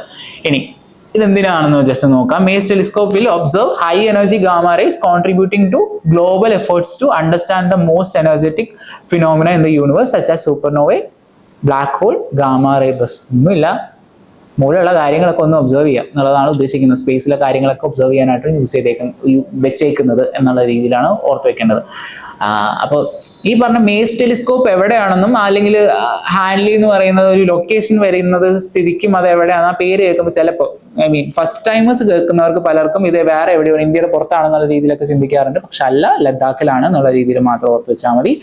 അല്ലാതെ ബാർക്കും ECIL ഈ 2 ആൾക്കാരുടെ ഒരു കൊളാബറേഷന്റെ ബേസിലാണ് ഇത് ബിൽഡ് ചെയ്തേക്കുന്നത്. ഓക്കെ, ഇനി മേസിന്റെ ഫുൾ ഫോം ഒന്ന് അറിഞ്ഞു വെച്ചേക്കാം. PSCക്കൊക്കെ വേണമെങ്കിൽ ഉപകാരം ഉണ്ടാവും. ഓക്കെ, മറ്റൊരു ടെലിസ്കോപ്പാണ് സ്ക്വയർ കിലോമീറ്റർ അറേ. ആക്ച്വലി പഴയതാണ്, പക്ഷെ അതിപ്പോൾ റെലവൻസ് വന്നേക്കെന്ന് വെച്ച് കഴിഞ്ഞാൽ ഇതിപ്പോൾ ഈ റീസെന്റ് എന്താ പറയുന്നത്, നമുക്ക് ആക്ച്വലി ഇത് പഴയ ഒരു ഇനീഷ്യേറ്റീവാണ്, ഇൻസ്റ്റാൾ ചെയ്ത് കഴിഞ്ഞിട്ടില്ല. ഇതൊരു ഗ്ലോബൽ ആയിട്ടുള്ള ഒരു ഇനീഷ്യേറ്റീവാണ്. ഈ ഇനീഷ്യേറ്റീവിൽ ഇന്ത്യയും പങ്കെടുക്കാം എന്നുള്ള രീതിയിൽ ന്യൂസ് വന്നിട്ടുണ്ട്. അതുകൊണ്ടാണ് ഇത് റെലവൻസ് വന്നേക്കുന്നത്. ഉദ്ദേശിക്കുന്ന ഒരു mega science international facility to build the world's biggest and most sensitive radio telescope ആണ്. അതായത് ഇത് എവിടെ വെക്കുന്നത് വെച്ച് കഴിഞ്ഞാൽ ഓസ്ട്രേലിയനും ഇവിടെ കൊടുത്തിട്ടുണ്ട്, ഓസ്ട്രേലിയക്കും അതുപോലെ സൗത്ത് ആഫ്രിക്കയ്ക്കും ഇടയിൽ ആ ഒരു ഏരിയയിൽ എവിടേക്കും ആയിട്ടാണ് മെയിൻ നമ്മൾ ലൊക്കേറ്റ് ചെയ്യാനായിട്ട് ഉദ്ദേശിക്കുന്നത്. ഓക്കെ, UK ആണ് ഇതിന്റെ ഹെഡ് ക്വാർട്ടേഴ്സ്. നമുക്ക് മറ്റു കാര്യങ്ങളൊന്നും വലിയൊരു റെലവൻസ് ഇല്ല. നമുക്ക് ഏത് കൺട്രീസ് ഉണ്ടെന്ന് ജസ്റ്റ് ഒന്ന് ഓർത്ത് വെക്കുക, അറിഞ്ഞു വെക്കുക. Australia, Canada, China, India, Italy, New Zealand, പിന്നെ South Africa, Sweden and Netherlands. Okay, ഇത്രയും കൺട്രീസ് ആണ്. ഇപ്പോൾ ഇതിൽ ആരില്ല? US ഇല്ല. ഓക്കെ, എനിവേ ഇത്രയും കാര്യങ്ങളാണ് സ്ക്വയർ കിലോമീറ്റർ അറയിൽ അറിയേണ്ടത്. ഇന്ത്യയിൽ ഓക്കെ, ഞങ്ങളും ഇതിൽ പങ്കെടുക്കുന്നു എന്നുള്ള രീതിയിൽ പറഞ്ഞിട്ടുണ്ട്. അതുകൊണ്ടാണ് ഇത് റെലവൻസ് വന്നത്.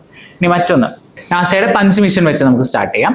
പഞ്ച് മിഷൻ എന്ന് പറഞ്ഞാൽ ഫുൾ ഫോം കൊടുത്തിട്ടുണ്ട്, polarimetry to unify the corona and heliosphere എന്ന് പറഞ്ഞിട്ട് കൊടുത്തിട്ടുണ്ട്. ആരുടെ? സ്പേസ് എക്സ് വെച്ചിട്ടാണ് ലോഞ്ച് ചെയ്യുന്നത്, നാസയുടെ ആണ്. ഓക്കെ, പഞ്ച് മിഷൻ ഏത് സ്പേസ് ഏജൻസിയുടെ ആണ്? NASA. Constellation of 4 suitcase sized satellites. Suitcase, okay, അത് ആ ഒരു സൈസിലുള്ള 4 സാറ്റലൈറ്റ്സ് ആണ്. എവിടെ വിക്ഷേപിക്കുന്നത്? LEO ആണ്. ഓക്കെ, പിന്നെ polarisation of light to measure the corona and solar wind. നമ്മൾ സണ്ണിൽ നിന്ന് വരുന്ന സോളാർ എമിഷൻസിനെ പറ്റിയിട്ട് പഠിക്കാനാണ് ഉദ്ദേശിക്കുന്നത്. ഇനി ഇതെന്ത് ചെയ്യുന്നുണ്ട്? എന്ത് യൂസ് ചെയ്യുന്നുണ്ട്? പോളറൈസിങ് ഫിൽറ്റേഴ്സ് യൂസ് ചെയ്തിട്ടാണ് കാര്യം ചെയ്യുന്നത്. ആക്ച്വലി ഇത് ഭയങ്കര ടെക്നിക്കലാണ് ആ കാര്യങ്ങൾ, നമുക്ക് അങ്ങോട്ട് പോകണ്ട. ജസ്റ്റ് ഒന്ന് അറിഞ്ഞു വെച്ചേക്ക് ഏത് സ്പേസ് ഏജൻസിന്റെ ആണെന്നും അതുപോലെ എവിടെയാണ് വിക്ഷേപിക്കുന്നത് എന്നുള്ള രീതിയിൽ ഒന്ന് ഓർത്ത് വെച്ചാൽ മതി. ഇനി നെക്സ്റ്റ്, സ്ഫിയറെക്സ് ടെലിസ്കോപ്പ്, വീണ്ടും നാസയുടെ തന്നെയാണ്. Spectrophotometer for the history of the universe, epoch of reionisation and ices explorer. Okay, ആ പേര് തന്നെ കാര്യങ്ങൾ തീർന്നു സത്യം പറഞ്ഞു, ഞാൻ പേര് പഠിച്ചാൽ തന്നെ. ഓക്കെ, അത് വായിക്കുക, വലിയ പേരായതുകൊണ്ട് ഞാൻ അങ്ങനെ വായിച്ചുകൊണ്ട് പോയത്. ഓക്കെ, അതിൽ എന്ത് ചെയ്യുന്നുണ്ട്? ഹിസ്റ്ററി ഓഫ് യൂണിവേഴ്സ് നോക്കുന്നുണ്ട്, എപ്പോക്ക് ഓഫ് റീഅയോണൈസേഷൻ. ഓക്കെ, അതായത് നമുക്കിപ്പോൾ റീഅയോണൈസേഷൻ എന്ന് പറയുന്നത് എന്താ? അയോണൈസേഷൻ എന്താണെന്ന് അറിയാൻ റീഅയോണൈസേഷൻ എന്താണെന്ന് മനസ്സിലാക്കാം. വീണ്ടും വന്ന് അത് വീണ്ടും അയോണൈസ്ഡ് ആവും, അതായത് ആ ഒരു പ്ലസ് ചാർജ്ഡ് പാർട്ടിക്കിൾസ് ആയിട്ട് മാറുന്നത് ഐസിസ് എക്സ്പ്ലോറർ എന്നൊക്കെയുള്ള രീതിയിലൊക്കെ നോക്കുമ്പോൾ ജസ്റ്റ് മനസ്സിലാക്കാനുള്ളത്, നമ്മൾ യൂണിവേഴ്സിന്റെ എവിടെ നിന്നാണ് യൂണിവേഴ്സ് ഉണ്ട്, അല്ലെങ്കിൽ യൂണിവേഴ്സിന്റെ ആ ഒരു കംപ്ലീറ്റ് മാപ്പിംഗ് എന്നുള്ളതാണ് ഉദ്ദേശിക്കുന്നത്. ആക്ച്വലി ഇത് ഭയങ്കര ഇമ്പോസിബിൾ ഉള്ള കാര്യം കേട്ടോ, കംപ്ലീറ്റ് മാപ്പിംഗ് ഓഫ് യൂണിവേഴ്സ് എന്ന് പറയുന്നത്. അതിന്റെ ഉദ്ദേശം എന്ന് വെച്ച് കഴിഞ്ഞാൽ, ഇത് പറയുന്ന ഓഫ് ടോപ്പിക് ആണെങ്കിൽ ജസ്റ്റ് ഒരു കൗതുകം തോന്നിക്കൊണ്ട് പറഞ്ഞതാണ്. നമ്മൾ ആക്ച്വലി ഇവിടുന്ന് നമുക്ക് നെപ്റ്റ്യൂൺ വരെ പോകണമെങ്കിൽ തന്നെ ഈ പറഞ്ഞ സ്പീഡ് ഓഫ് ലൈറ്റിൽ പോവുകയാണെങ്കിലാണ് നമുക്ക് ഏകദേശം 1 വർഷത്തിന്റെ അടുത്ത് വേണമെന്നാണ് ഞാൻ കേട്ടത്. അതേപോലെ നമ്മളിവിടെ അടുത്തുള്ള ഒരു സ്റ്റാർ, നമ്മൾ സൺ അല്ലാതെ അടുത്തൊരു സ്റ്റാർ എന്ന് പറയുന്നത്, ആ സ്റ്റാർ പേര് ഓർമ്മയില്ല, ആ സ്റ്റാറിന്റെ അടുത്ത് പോകണമെങ്കിൽ തന്നെ നമുക്ക് ഏകദേശം നമ്മൾ ഇപ്പോഴത്തെ ടെക്നോളജിയും ഇപ്പോഴത്തെ സ്പീഡും അനുസരിച്ച് പോവുകയാണെങ്കിൽ നമുക്ക് ഏകദേശം 10,000 മുതൽ 1,00,000 ഇയേഴ്സ്, അതിൽ കൂടുതലാവുന്ന പറയുന്നത്. അത്രയും ഇയേഴ്സ് എടുക്കും.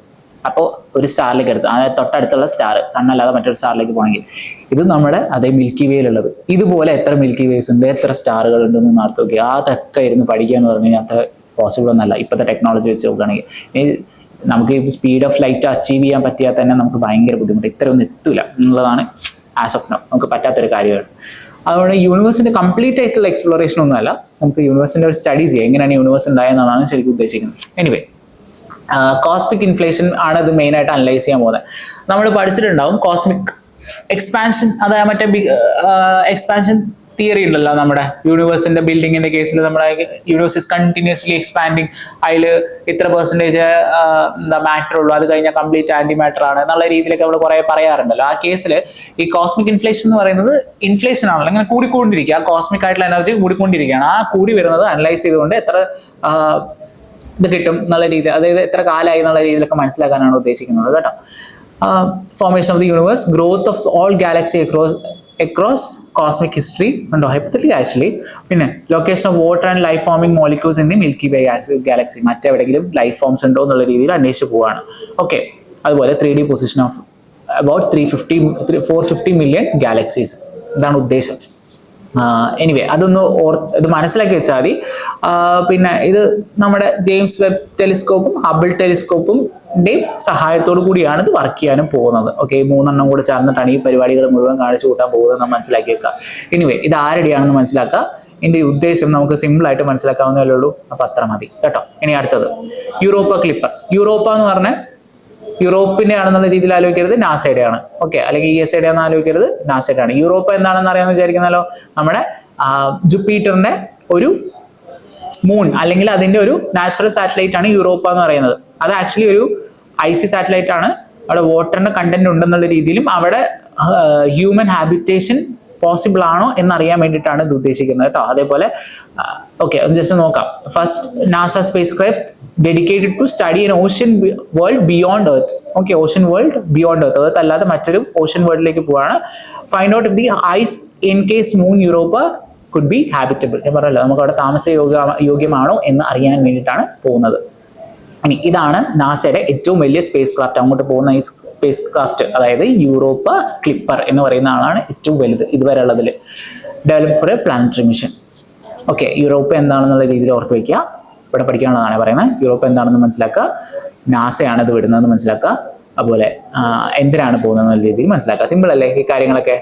ഇനി ബാക്കി മിഷൻസ് നാസയുടെ ഏതൊക്കെയാണെന്നുള്ളത്. പേസ് മിഷൻ ഉണ്ട്, മേവൻ മിഷൻ ഉണ്ട്, ജൂനോ എന്നുണ്ട്, പിന്നെ ഡ്രാഗൺ ഫ്ലൈ ഉണ്ട്. ഈ മേവൻ എന്നൊക്കെ പറഞ്ഞു കഴിഞ്ഞാൽ ശരിക്കും പറഞ്ഞാൽ അധിപൻ അല്ലെങ്കിൽ ഞാൻ അടിപൊളിയാണ് എന്നുള്ള രീതിയിലുള്ള ഒരു വാക്കിന്റെ അർത്ഥമാണ് ആക്ച്വലി.